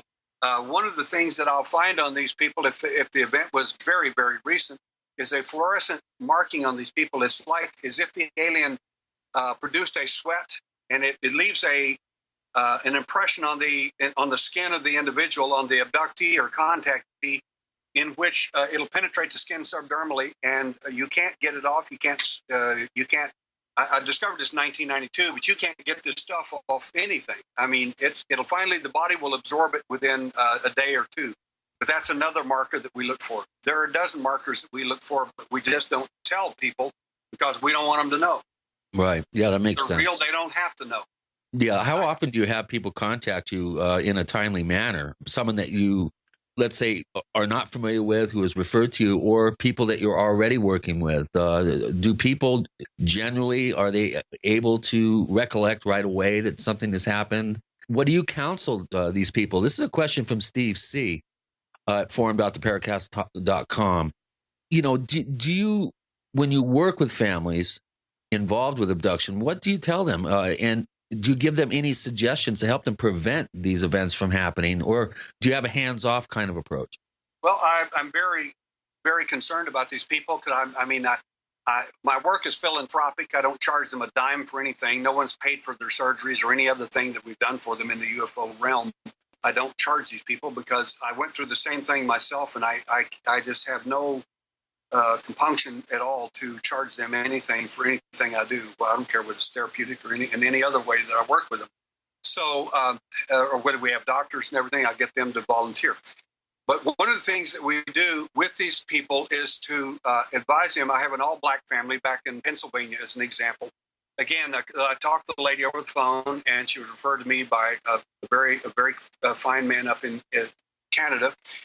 And I asked the lady, I said, "What nationality are you? You don't mind?" She said, "Well, Mr. Sims, I'm black." And I said, "Yes, ma'am, I understand. I do." I said, "But you're probably not pure anything. What are you anything else?" And she said, "Well, we're Cherokee Irish." And again, the same thing. And you hear this so much. I just laughed. And anyway, we went up there and did an investigation in Pennsylvania. The entire family, with the exception, 3 generations, with the exception of the father, are all abductees. And I've never seen that before. And you rarely ever see it with black people. And I asked her, I said, "What is it about black people?" I said, "I know you folks get abducted just like we do and anyone else out there." And I said, "You're no different than anyone else. Why is it that black people often won't report this?" And she laughed and said, "Because we don't like to be labeled like that or thought like that." And I said, "Do you have a term for it?" She said, "Yeah, it's called riding the witch. It's when something like gets on your chest and pressures your chest and you can't breathe." And anyway, she said, "We just use this general term, riding the witch, because we don't know how to deal with that. And we don't." And she said, "Until I talked to you, I didn't even know how to deal with this." But I worked with the family, the 6-year-old daughter, every one of them, and gave them advice about how to deal with it. And one of them came to our support group, and they're really wonderful people, and they all proved up to be totally credible and just as honest as the day is long. Well, that leads me to another question from one of our listeners, a brand new poster named Aussie, who just signed up on February 9th at forum.theparacast.com. And he wants to know, Derrel, how widespread do you think the alien abduction phenomenon is around the world? You know, of course, we've heard Bud Hopkins, David Jacobs saying millions of people have been abducted. And he goes on to say, do you think, for example, 1 in 100 people have been abducted? And if they know it or not, or 50 in 100, is this being hidden, covered up? Is it happening significantly more than we are aware? What's your take on that? My take is that I couldn't answer that perfectly because I don't have access to all information. Since I don't know all and see all, I have to answer from my own experience. It would be my guess that a lot of people are being taken or have had some type of an event. And I'll highlight this a bit. But I have 1,600 cases worldwide that I'm working on or have worked on. I've worked on thousands of cases or interviewed them, thousands, but some of them with Bud Hopkins and other people. But the point is that when I went to Turkey, I told those people, I said, of you people that are abductees here, I said, 45% of you be Native American, Indian, Irish, Celtic. And they all laughed and said, "Mr. Sims, we love your work, but we're Turks." Get it? We're Turks. And I said, "Doesn't make any difference. And not long after that, one of the professors of the university there came to America, did DNA testing with certain Native American tribes in the North in particular, and tested the DNA against the Turks and found out that the Turks are Native American, Indian, Irish, Turk. And they had a gigantic festival about that. They loved it. And they all, of course, wrote and said, "Oh, my God, you were right." And I said, "It's not about me being right." I said, "These are the stats. The stats are not going to change." Wow. But I think that a lot of people are abducted. Many of them don't know because, again, the programming is that you will not remember and so on. And if you have evidence, you'll do everything you can to destroy it or forget it or simply not tell the investigator. And that happens all the time. Well, here's an interesting case that I had kind of forgotten about, but I'm glad that Rigiwa has brought it up, one of our posters at forum.theparacast.com. And he says, Derrel, what exactly happened with the John Edmonds case in Arizona? Can you give us as much detail as you can? Was it true that Bigelow got involved in this? He says allegedly there were alien tissue samples and fluids that were collected and studied by William C. Levengood, who was not a doctor, by the way. What's happening with that particular case? And why don't you give our first-time listeners just a quick thumbnail sketch of the background, because this is one of the few cases where an altercation, a physical altercation, occurred between a potential abductee and a non-human, and featuring, a samurai sword or something, if I remember right? Sure. We've had several cases where altercations occurred between the abductee. They are, by and large, rare to happen. And John and I had been talking before, and I have used the samurai sword in a number of my events looking for the alien, particularly when we had an abductee from Brazil that lived in our home at the time. And they came in and got her on three occasions. Anyway, in the case of John, John and I, we know each other very well, and he's a very good guy. And we had talked, and I said, they make mistakes, and sometimes you can capitalize on those errors. They just make mistakes, and most people don't pay attention to that, so they don't have a clue. He did have a clue. He put his sword right next to his bed in hopes that one night that they would make a mistake when they were either getting him or his wife, because he was sick of it, and I totally agree with that viewpoint, by the way. And two of them, several of the entities came into the room to what happened. And one of them right next to his bed, and he jumped up because they didn't tell him, you can't move, you're paralyzed, you won't remember, or what. They made a mistake. They didn't do anything. So when you wake up and you see the entity standing there and you don't like them, and you got a sword standing there, what do you think you might do? Well, he rammed it through him, and a chunk of the DNA landed on the floor, and his two Rottweilers were out at the time. I think it was two. We got to break it here and then find out about those creatures. We have Derrel Sims joining Gene and Chris. You're in the Paracast.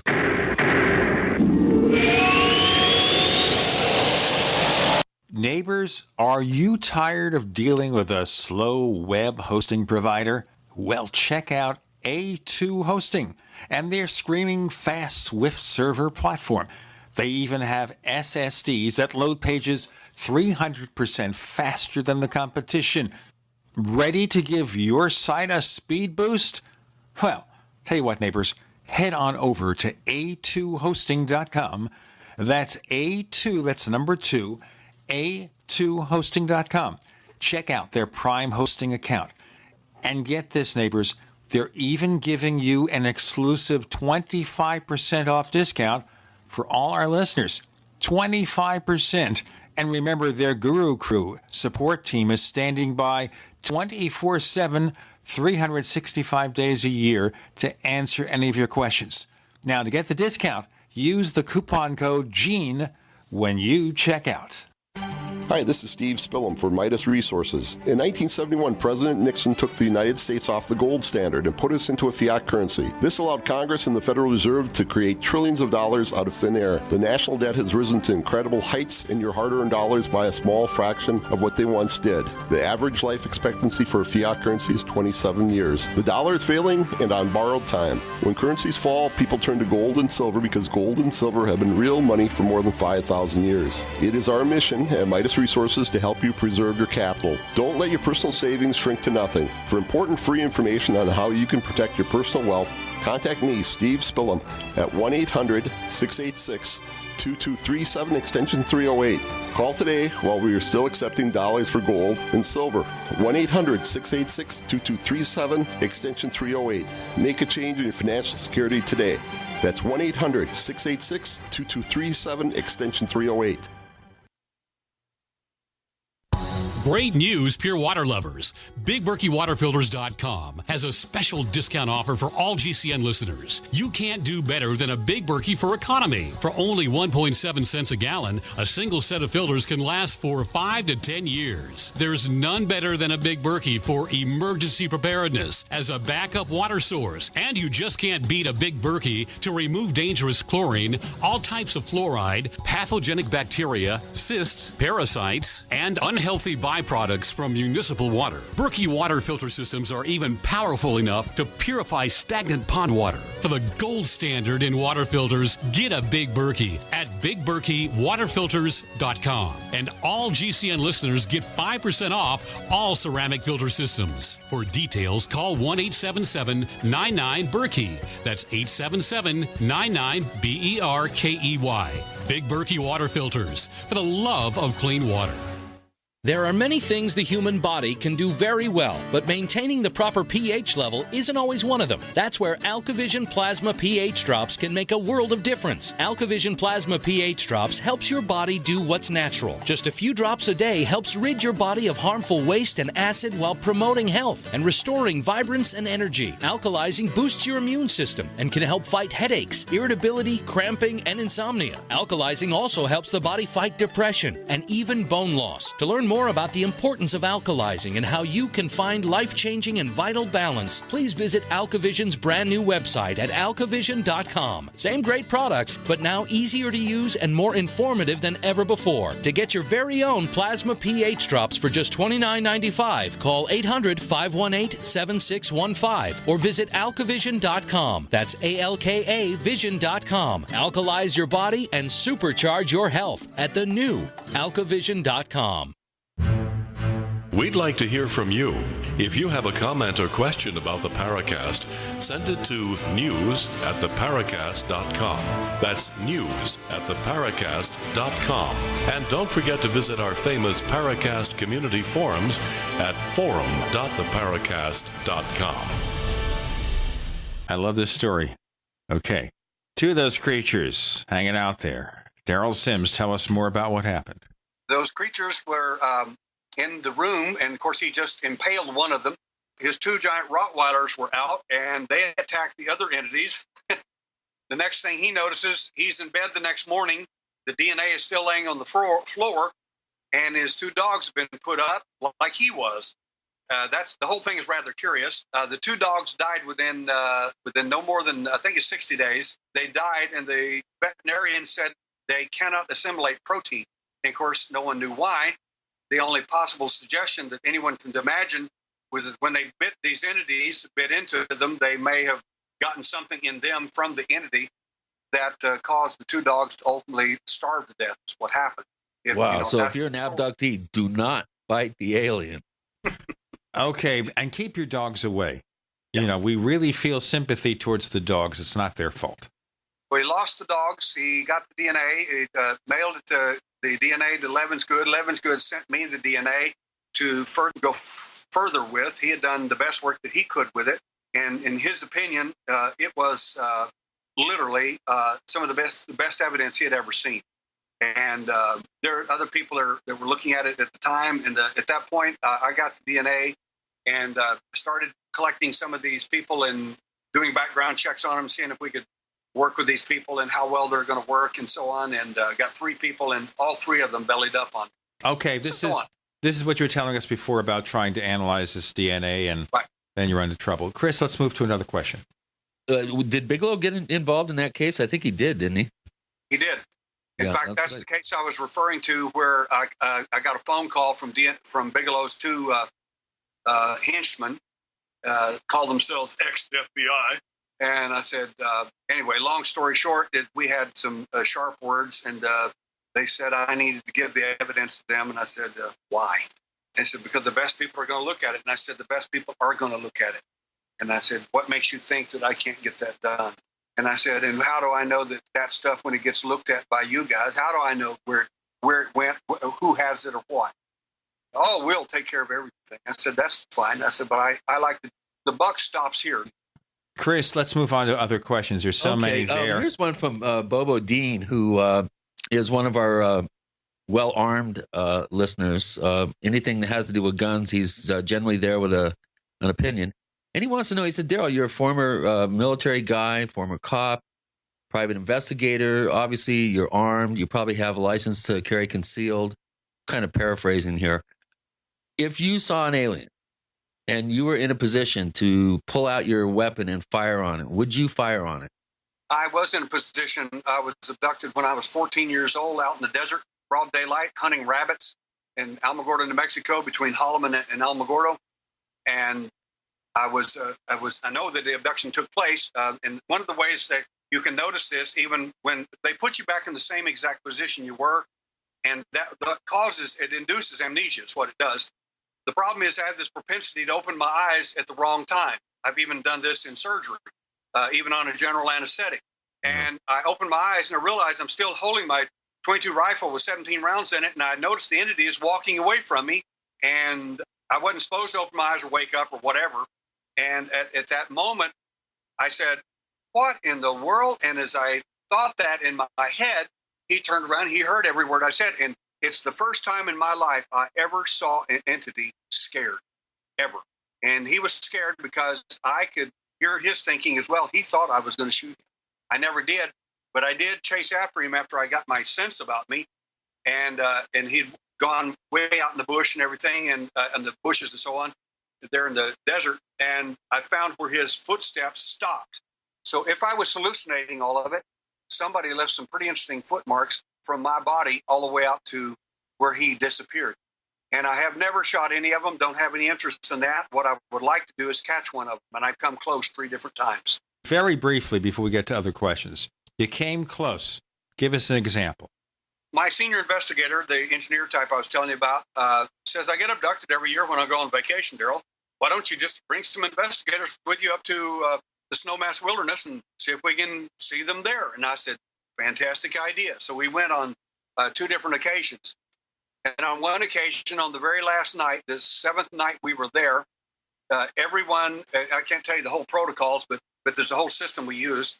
The last night, everyone there heard or knew about the entities being there in the area. We had a trained observer all night long that was set up every night, who was a pilot from, it was a captain actually from a major airline.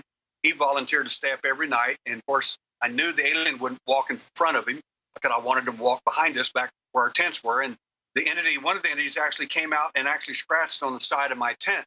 And I could see the shadow of his body from the lantern we had some distance away. And he had a head that was 1/3 the size of his body, little tiny guy. And I just could not believe how I'd never seen an entity like that before. I'd just never seen it. And I had a large Cutco knife on the other side, inside the tent, and I was going to stick it through the tent and impale him and at least have the body. And I got to thinking, wait a minute, the guy's going to try to get it in anyway, so I'll just let him get in because they'll nuke the tent. That means he'll be able to walk through it, so to speak. But as I saw him through the tent, I wanted to see, after all these years, could I still communicate with that entity, even though I'm not technically an abductee anymore? And I was able to do that. And I was stunned that that entity, in my opinion, had no thought process in his head until it was given. It sounds like a robotic creature. Yeah, like a biobot. Yes. Interesting. Well, that brings up, you mentioned that you were not an abductee anymore. Based on my research and the amount of work that I've done educating myself in this particular realm, which isn't as much, obviously, as you and others, but one thing that I notice is once you hit about 30, 35, then they seem to lose interest in you. Do you find this in your cases? What percentage of cases report, these types of interactions after, let's say, the age of 30, 35? Probably well over half of my cases are 30 years and above, and I've had people up to 89 years old still being abducted. That's fairly rare, but I've had them that old. The AGs that are the one just retired is probably close to 55, maybe 60 now, and he just got 5 objects. We don't know what they are. He calls them. I don't know what they are yet. They're fascinating. 5 objects in the back of his leg and 5 in his sister's leg on the same day. And he's an abductee, and in my opinion, still is, of course. But I've got people on my website, on my interactive website for abductees and contactees. They're just for them, a support group, and many of them are 30 years and above. Huh. See, I was always under the impression that it generally petered out about that time. This is news to me. I love it when I learn new stuff. Here's a question. There's a whole bunch of questions from Trained Observer, who's one of our longtime posters. He's rapidly approaching the 5,000 message club, which I think he'd be the only member of. And I'll tell you what, let's start with Trained Observer's question in our next segment. With Gene and Chris, we have Derrel Sims here. More to come. You're in the Paracast.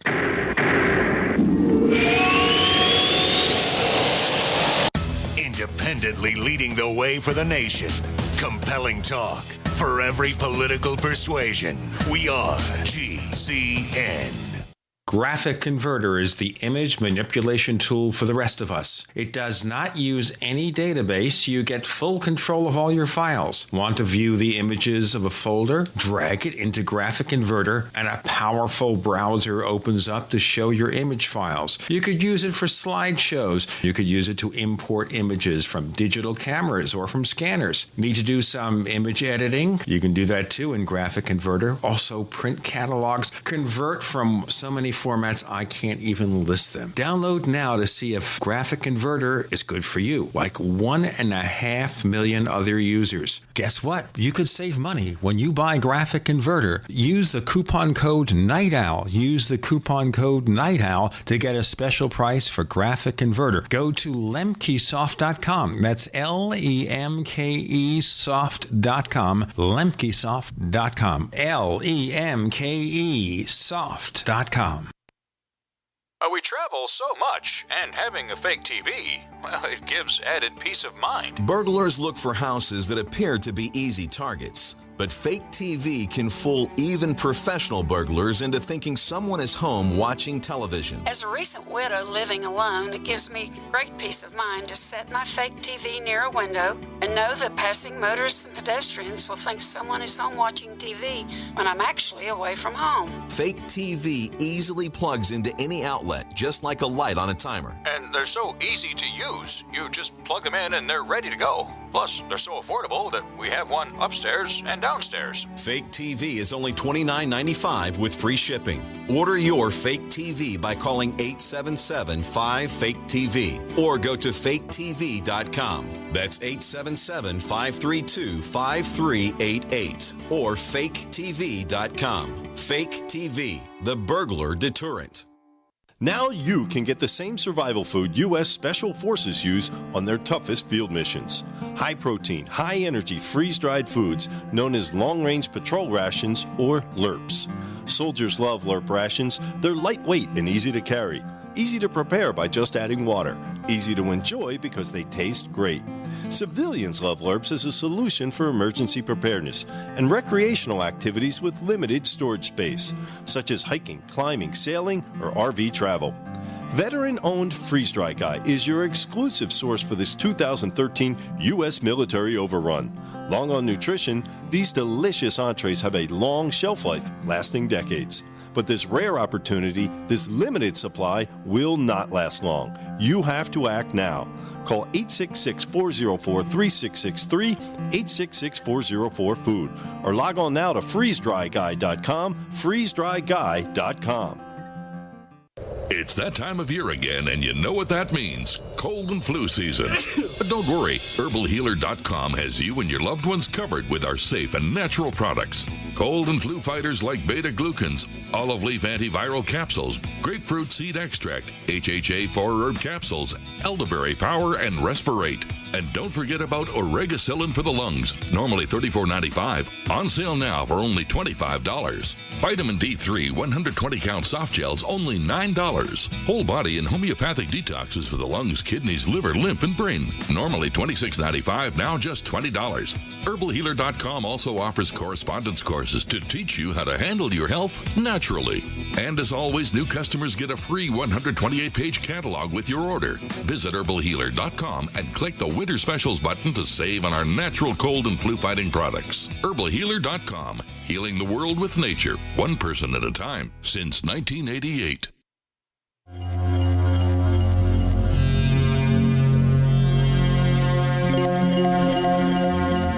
Hi, my name is Richard Dolan. You're listening to the Paracast.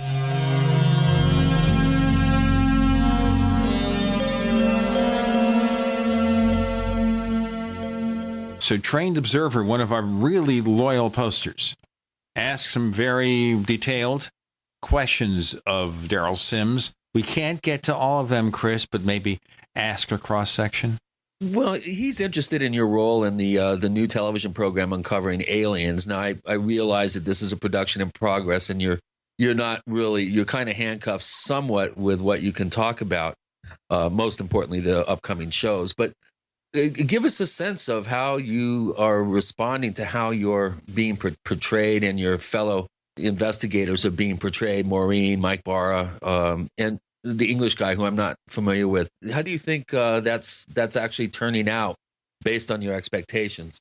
Well, I'm pretty impressed with the show overall, and it is TV. Everybody should please understand it's TV.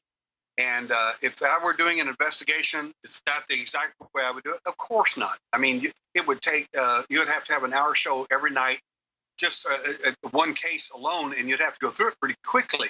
Right. But the fact is that it's TV and it's fun. The wonderful thing about it, it does give us a chance to show people evidence, like in one of the cases there, we investigated the case of an aluminum-type material that was ejected from a UFO. It landed on the ground, and it had high levels of strontium in it. Other testing that was done with it shows that the object, in fact, isn't from here. Whoever made it somewhere else, and it doesn't appear to be on the planet. You don't normally go down to the store and pick up some strontium and a few other things and put it in an aluminum package, so to speak, and then throw it on somebody's yard and say, hey, hope they think it's alien. Well, did you take radiation readings of this? Because one of his questions is, you weren't shown taking readings on that object that was presented to Mike Barra for analysis, and now you're saying there was strontium in it. That is correct. The fact is, we wanted it to go to the lab right off, because the lab, you got to understand, what I do is tech, not science. It's tech. I use tech equipment to help me ascertain what needs to be looked at in the scientific realm. So the very first thing I wanted to do, because I was impressed with what we did find and the story of the individual, and it was consistent with a lot of things. It passed some of my smell tests, so to speak. And what I wanted to do is get this to the lab right off the bat. Mike felt the same way. So did Maureen and Steve. They took it to the lab, and Nick Ryder did the testing on it, was one of the people. It's being tested now in other labs. And I even have a sample of it and some other materials that appear to be extraterrestrial from a craft. Hold on. You say it appears to be extraterrestrial from a craft. How do you determine that? Well, if the story is true, it fell from the craft, so at least came from a craft. It may not be part of the craft. And in my opinion, just as a guesstimate, and I'm strictly guessing because I don't know, I would suspect that we're being spoon-fed. Okay, but you're not really answering the question here. It came from a craft. How do you know it came from a craft, and how do you know it's extraterrestrial? Well, two people saw the object fall from the craft, one they shot at with a shotgun, by the way, and the object fell on the ground on their driveway, and all the tests that were done on the object is consistent with their story. It appears to be. And, of course, nobody can ultimately prove much of anything because we weren't there and we don't know. Okay, but if you have some kind of artifact that clearly is not of this earth, it doesn't matter at that point so much what the original claim is. It enhances that claim, of course, because you're stuck with something that's the actual smoking gun that we're being visited. So I would like to know more. like I said, we're actually going further with more testing, and there's a second object in another earlier case, the Bob White case, and we're finding that the objects are so close together in the testing that's amazing. And we want to do some further testing, and I'm friends with both of these people. They both have sent me samples just in case theirs should ever disappear, so that we'll have samples here as well.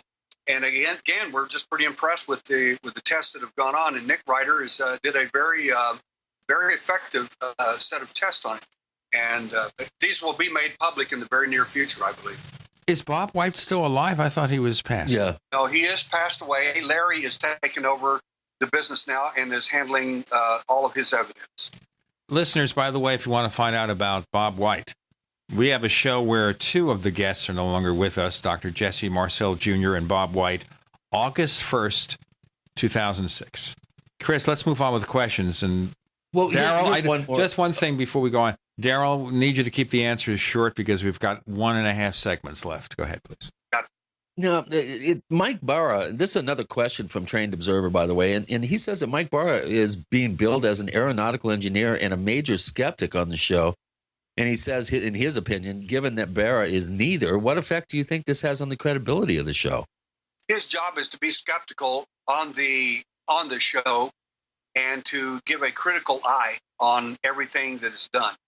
And I think generally he does a pretty good job on that because in other words, we're not there to rubber stamp everything. Oh my gosh, it's alien and it must be from another planet, or it's got to be this, or it's got to be that. So we'll often hand off the evidence to him and to Maureen and have them go to the labs and do the testing and this sort of thing. My job is to collect evidence. It's not to pass judgment on what it is or it isn't, because I ultimately don't know. My ultimate answer is going to be, what did the labs find? And that's going to be pretty much the answer. Now, whose idea was to dress you up as Wyatt Earp? I actually dress this way quite a bit myself, especially if I'm bounty hunting. And particularly, like, I've got a guy I'm going to go after. It's going to be at the Houston Livestock and Rodeo. And there's no better way to dress than to be just exactly like him when I get there. Because I've got a confidential informant that tells me he's going to be there. Well, that long leather overcoat, heck, you could hide some serious artillery in that thing if you wanted to. I have at times when necessary. And by the way, I am licensed to carry a handgun. I would hope so, given your occupation. I think Rick Perry's office is on the phone now asking about you. Chris, what's the next question? Well, we have covered a lot of ground. Derrel, you've been great. This is so much fun to get you on the show and to talk to you, because you're one of the few people out there that actually really, I think, is trying to do this as scientifically and as expeditiously as possible as a non-scientist. And you really are out there helping people. One of the questions I would have is, why do certain investigators and researchers attract a particular kind of case after it appears that they have come up with enough data to create an opinion in their mind? In other words, David Jacobs has the hybrid cases. Bud Hopkins attracted a specific type. Leo Sprinkle attracts the benevolent space brother abductees, and the list goes on and on. You seem to have much more of a broader spectrum of cases that are attracted to you. Do you see people being attracted to a particular type of abduction researcher? Do you see that parallel? I do, and I had this discussion with Leo Sprinkle, who I think a lot about. He's a nice guy. And I had this discussion in particular with Dr. John Mack when I was in Istanbul, Turkey. And John asked me this question. He says, how is it that I end up with contactees and you end up with abductees? And I said, well, actually, John, I end up with both. I said, the reason you end up with contactees most of the time, and I said, and we are having an intellectual discussion, and when we use the term argument, we mean not fighting, we're just discussing. He said, that's correct. I said, in my opinion, you don't know the difference between recall and memory, and you're hypnotizing the person's screen memory. The screen memory the alien gave them, and that causes them to go into a screen dream, which means there is an never-ending story that will go on forever. It never even happened. And that's just my opinion, sir. All right. Now, of course, I'd ask you logically then, how do we know that all of these abduction experiences aren't themselves screen memories to hide what really happened? And you can answer that question on the other side. We have one more segment coming up. And maybe another question or two from the audience. We have Derrel Sims. He, of course, is known as the alien hunter. We're trying to hunt down them aliens and see what's really going on. With Gene and Chris, you're in the Paracast.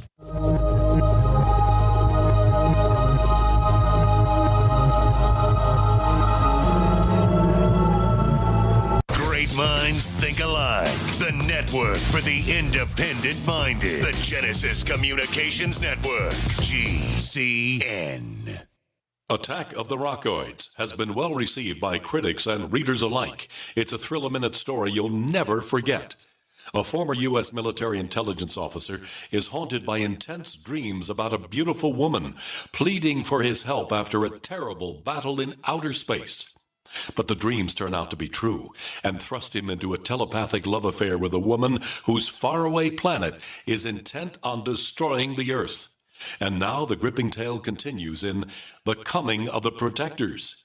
It's the second book of the Rockoids trilogy, a galaxy-spanning adventure that pits our hapless heroes against powerful, fanatical enemies that threaten the lives of freedom-loving beings everywhere.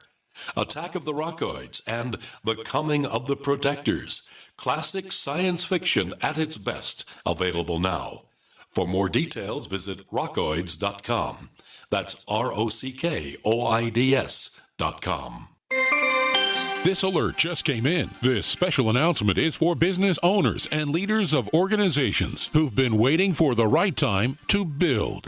General Steel has made it impossible to wait any longer with rock-bottom prices that could save you thousands. That's right, General Steel, America's leader in pre-engineered structures, is offering buildings at prices you will never see again. Don't miss these prices. A 50 by 100 for under $30,000. You heard right. That's 5,000 square feet under $30,000. Manufacturers, if you need a larger building, try a 100 by 100 commercial building for $129,000. You can't afford to rent with these prices. Imagine a 70 by 100 foot church building for under $69,000. With the economy improving and interest rates still at historic lows, you can't afford to wait. So call 866-91-STEEL. Lock in your price now. Take delivery in spring. 866-91-STEEL. That's 866-917-8335.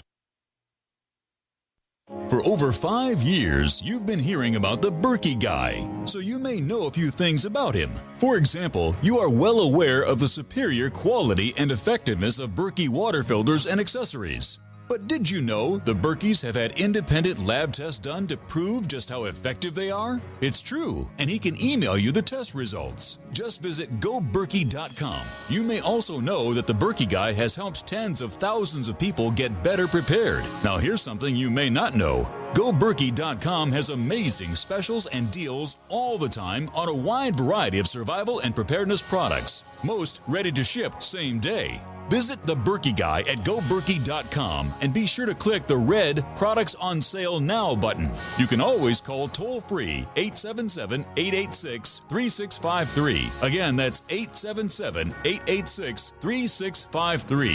GoBerkey.com, home of the Berkey Guy.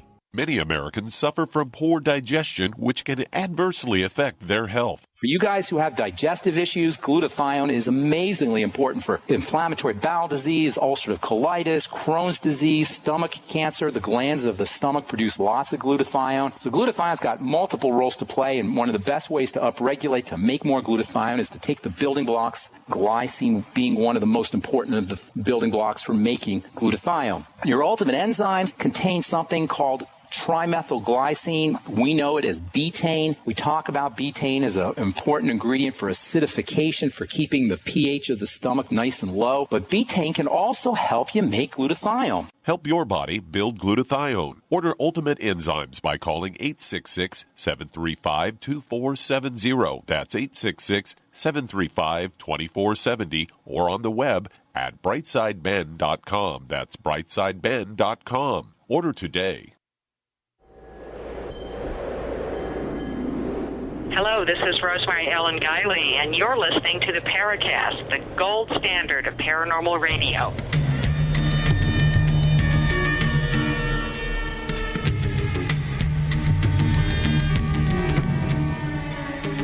So, Derrel Sims, the alien hunter, on the Paracast. I'm going to ask you this question again for our listeners just tuning in.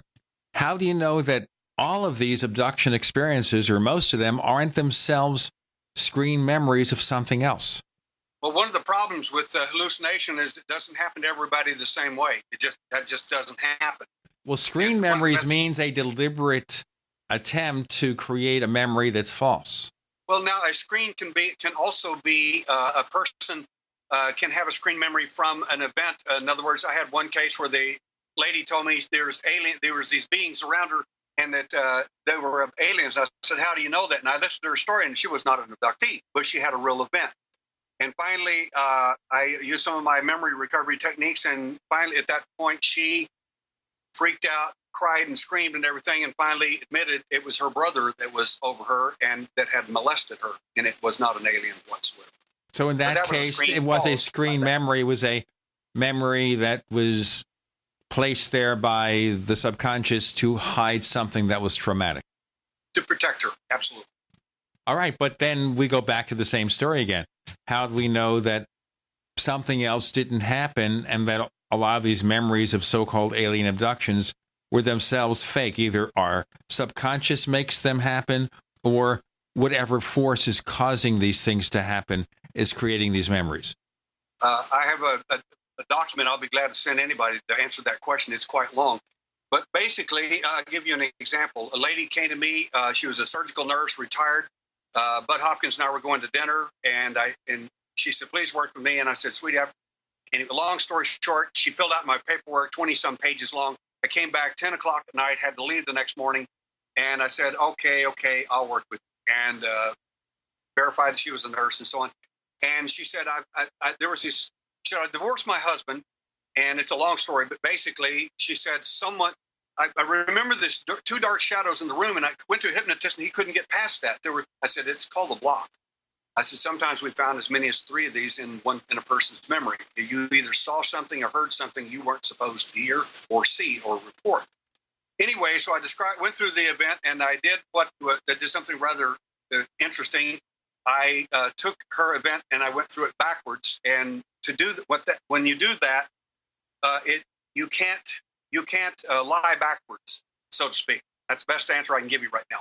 You can't lie backwards. Cops use that technique all the time in questioning, if they're any good at investigations, interrogations, interviewing, as they call it now. And basically what I found is that they had a large bendable needle inside her navel, and very similar to the Barney Hill case, actually before that, a couple of years before. And she got pregnant. And I said, of course, she doesn't know anything about UFOs. And I'm like, wait a minute. So they came and got the baby. She says, why are you saying that? Long story short, she had a son, and it was not due to her husband. They did not have sex during this time for some pretty obvious reasons. He did not have sex with that woman. And I said, are you telling me that you had a son? She said, I did. And anyway, I said, is there any way that I could get a DNA test from him? She said, we could probably arrange that. And since then I found out that he's agreed to this. The point is that if we can do a DNA test on her, I don't think we're going to find that she has an alien baby.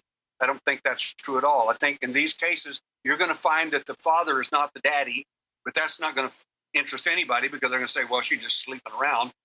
The second thing is we're going to find that the mommy is not the mommy. Wow. That's going to be the kicker. That would be interesting. It would. Boy, that would be a slam dunk right there. That would be irrefutable. Only one case in DNA that shows that. And on the DNA test, it actually asks if you want to test for that kind of a test, because it is possible. And I wonder if that case was in fact UFO related. Chris, are we out of questions? Well, this is from Joey22, who's one of our longtime members at forum.paracast.com. He doesn't post much, but here's the question. And it's a good one. As someone who has devoted a good portion of your life to this subject, what keeps you going? I mean, what is the best evidence in your mind that proves abductions are actually taking place? Well, the best evidence is the fact that my own case, because I was there, and I am now trained to know the difference between memory and recall, hallucinations, and so on. I worked in a hypnotherapy clinic for 4 years, worked with every kind of case you can imagine. I'm a hypnotic anesthesia therapist. I take people to surgery and work with them in that context. So my own case is a primary example. But after having 1,600 others like unto that, goodness sakes, you all can't be imagining the same thing all over the world. A good point. That's the answer I give. It's my own personal experiences. It's kind of hard to argue with them. You can question them, but you can't go into denial and stick your head in the sand and pretend that they didn't, the events didn't happen. And so that's always my stock answer when people ask me. It's because I've seen too much and I've experienced too much to be in denial. Well, there's a bunch of questions here about firearms and the justification for maybe discharging a firearm and the moral, questions that brings into play. But here's one. How about the Linda Cortile case and, the infamous Brooklyn Bridge abduction? Now, you were fairly good friends with Bud, and we know that he signed off on that case and stuck to it over the years. But have you met any of the other witnesses like Dan and Richard? Have you interviewed them, or have you gotten involved in this case in any way, shape, or form? I generally don't get involved in other people's cases because it's kind of not my business, and I hate butting in on other people's business. I really do. And you hate it when other people do that to your case. Like Bigelow and people like that show up on my turf. Yeah, I do take personal offense to it. I do. It'll get you kicked out of my business, and you won't be doing business with me. I mean, that's just disrespectful. Yeah, I did meet with Linda Cortile, and had the privilege of meeting her, and we talked for a while. I was pretty impressed with the lady, and I think she's 100%. Well, another question is, what can be done if one of our listeners out there, or several of our listeners out there, are actually undergoing these types of experiences in their life, other than contacting you and getting advice from you personally? What's a general rule of thumb that you could give people to protect themselves from these experiences, or somehow dissuade these entities from continuing? Is there anything that can be done? Yes, there are a series of things that you can do, and more than we have time to go in here. Again, I'll be glad to send those to anyone free. It's free of charge. I don't charge anything for this stuff. It's a philanthropic effort. I just believe that they ought to be helped if we can, and I'm glad to do it. I'll send that to them personally. One of the things you can do, as one of my abductees did, she had me actually program her to defend herself and her children. They were threatening to get her kids if she told us any more information. And long story short, she assaulted her captor on 2 different occasions and tore his eye cover off. Unfortunately, we didn't get the eye cover, but we do have pretty good evidence that what she saw was consistent with other things that we have evidence of as far back as Brazil in the Varginha event. We could basically continue with another 1,000 questions here, and we'll not get to the bottom of it. We'll probably have you back on again in the real near future about this. Yeah, definitely. Derrel Sims, would you tell our listeners where they can find more of the stuff you do and maybe get a hold of you if they have questions or maybe an experience to report? Sure, be glad to. My website is alienhunter.org. And, of course, I'm on Facebook, Alien Hunter, Derrel Sims, the Alien Hunter. Have a lot of fun there for those of you who want to follow the TV programs and all of that. But alienhunter.org is the place to go. You can click on Alien Hunter, and it'll automatically email me, and I'll be glad to answer your questions as best I can. I will send you information and help. For those of you who are abductees and contactees want help, I'll help you personally, and I answer every email that I get. If I don't answer, keep emailing because I missed it for whatever reason. But I'm glad to help you in any way I can. Chris O'Brien can be found at OurStrangePlanet.com. That's OurStrangePlanet.com. There you'll learn about his ongoing research and the book that's now at the printer, Stalking the Herd. You can find us on Facebook. We have 2 official Paracast fan clubs. We also are on Twitter, where we're known as The Paracast. We're The Paracast on Twitter. Or check out our main web portal, theparacast.com, theparacast.com, for every single episode from February of 2006, available for free download. Derrel Sims, thank you for joining us on the Paracast. Thank you, gentlemen.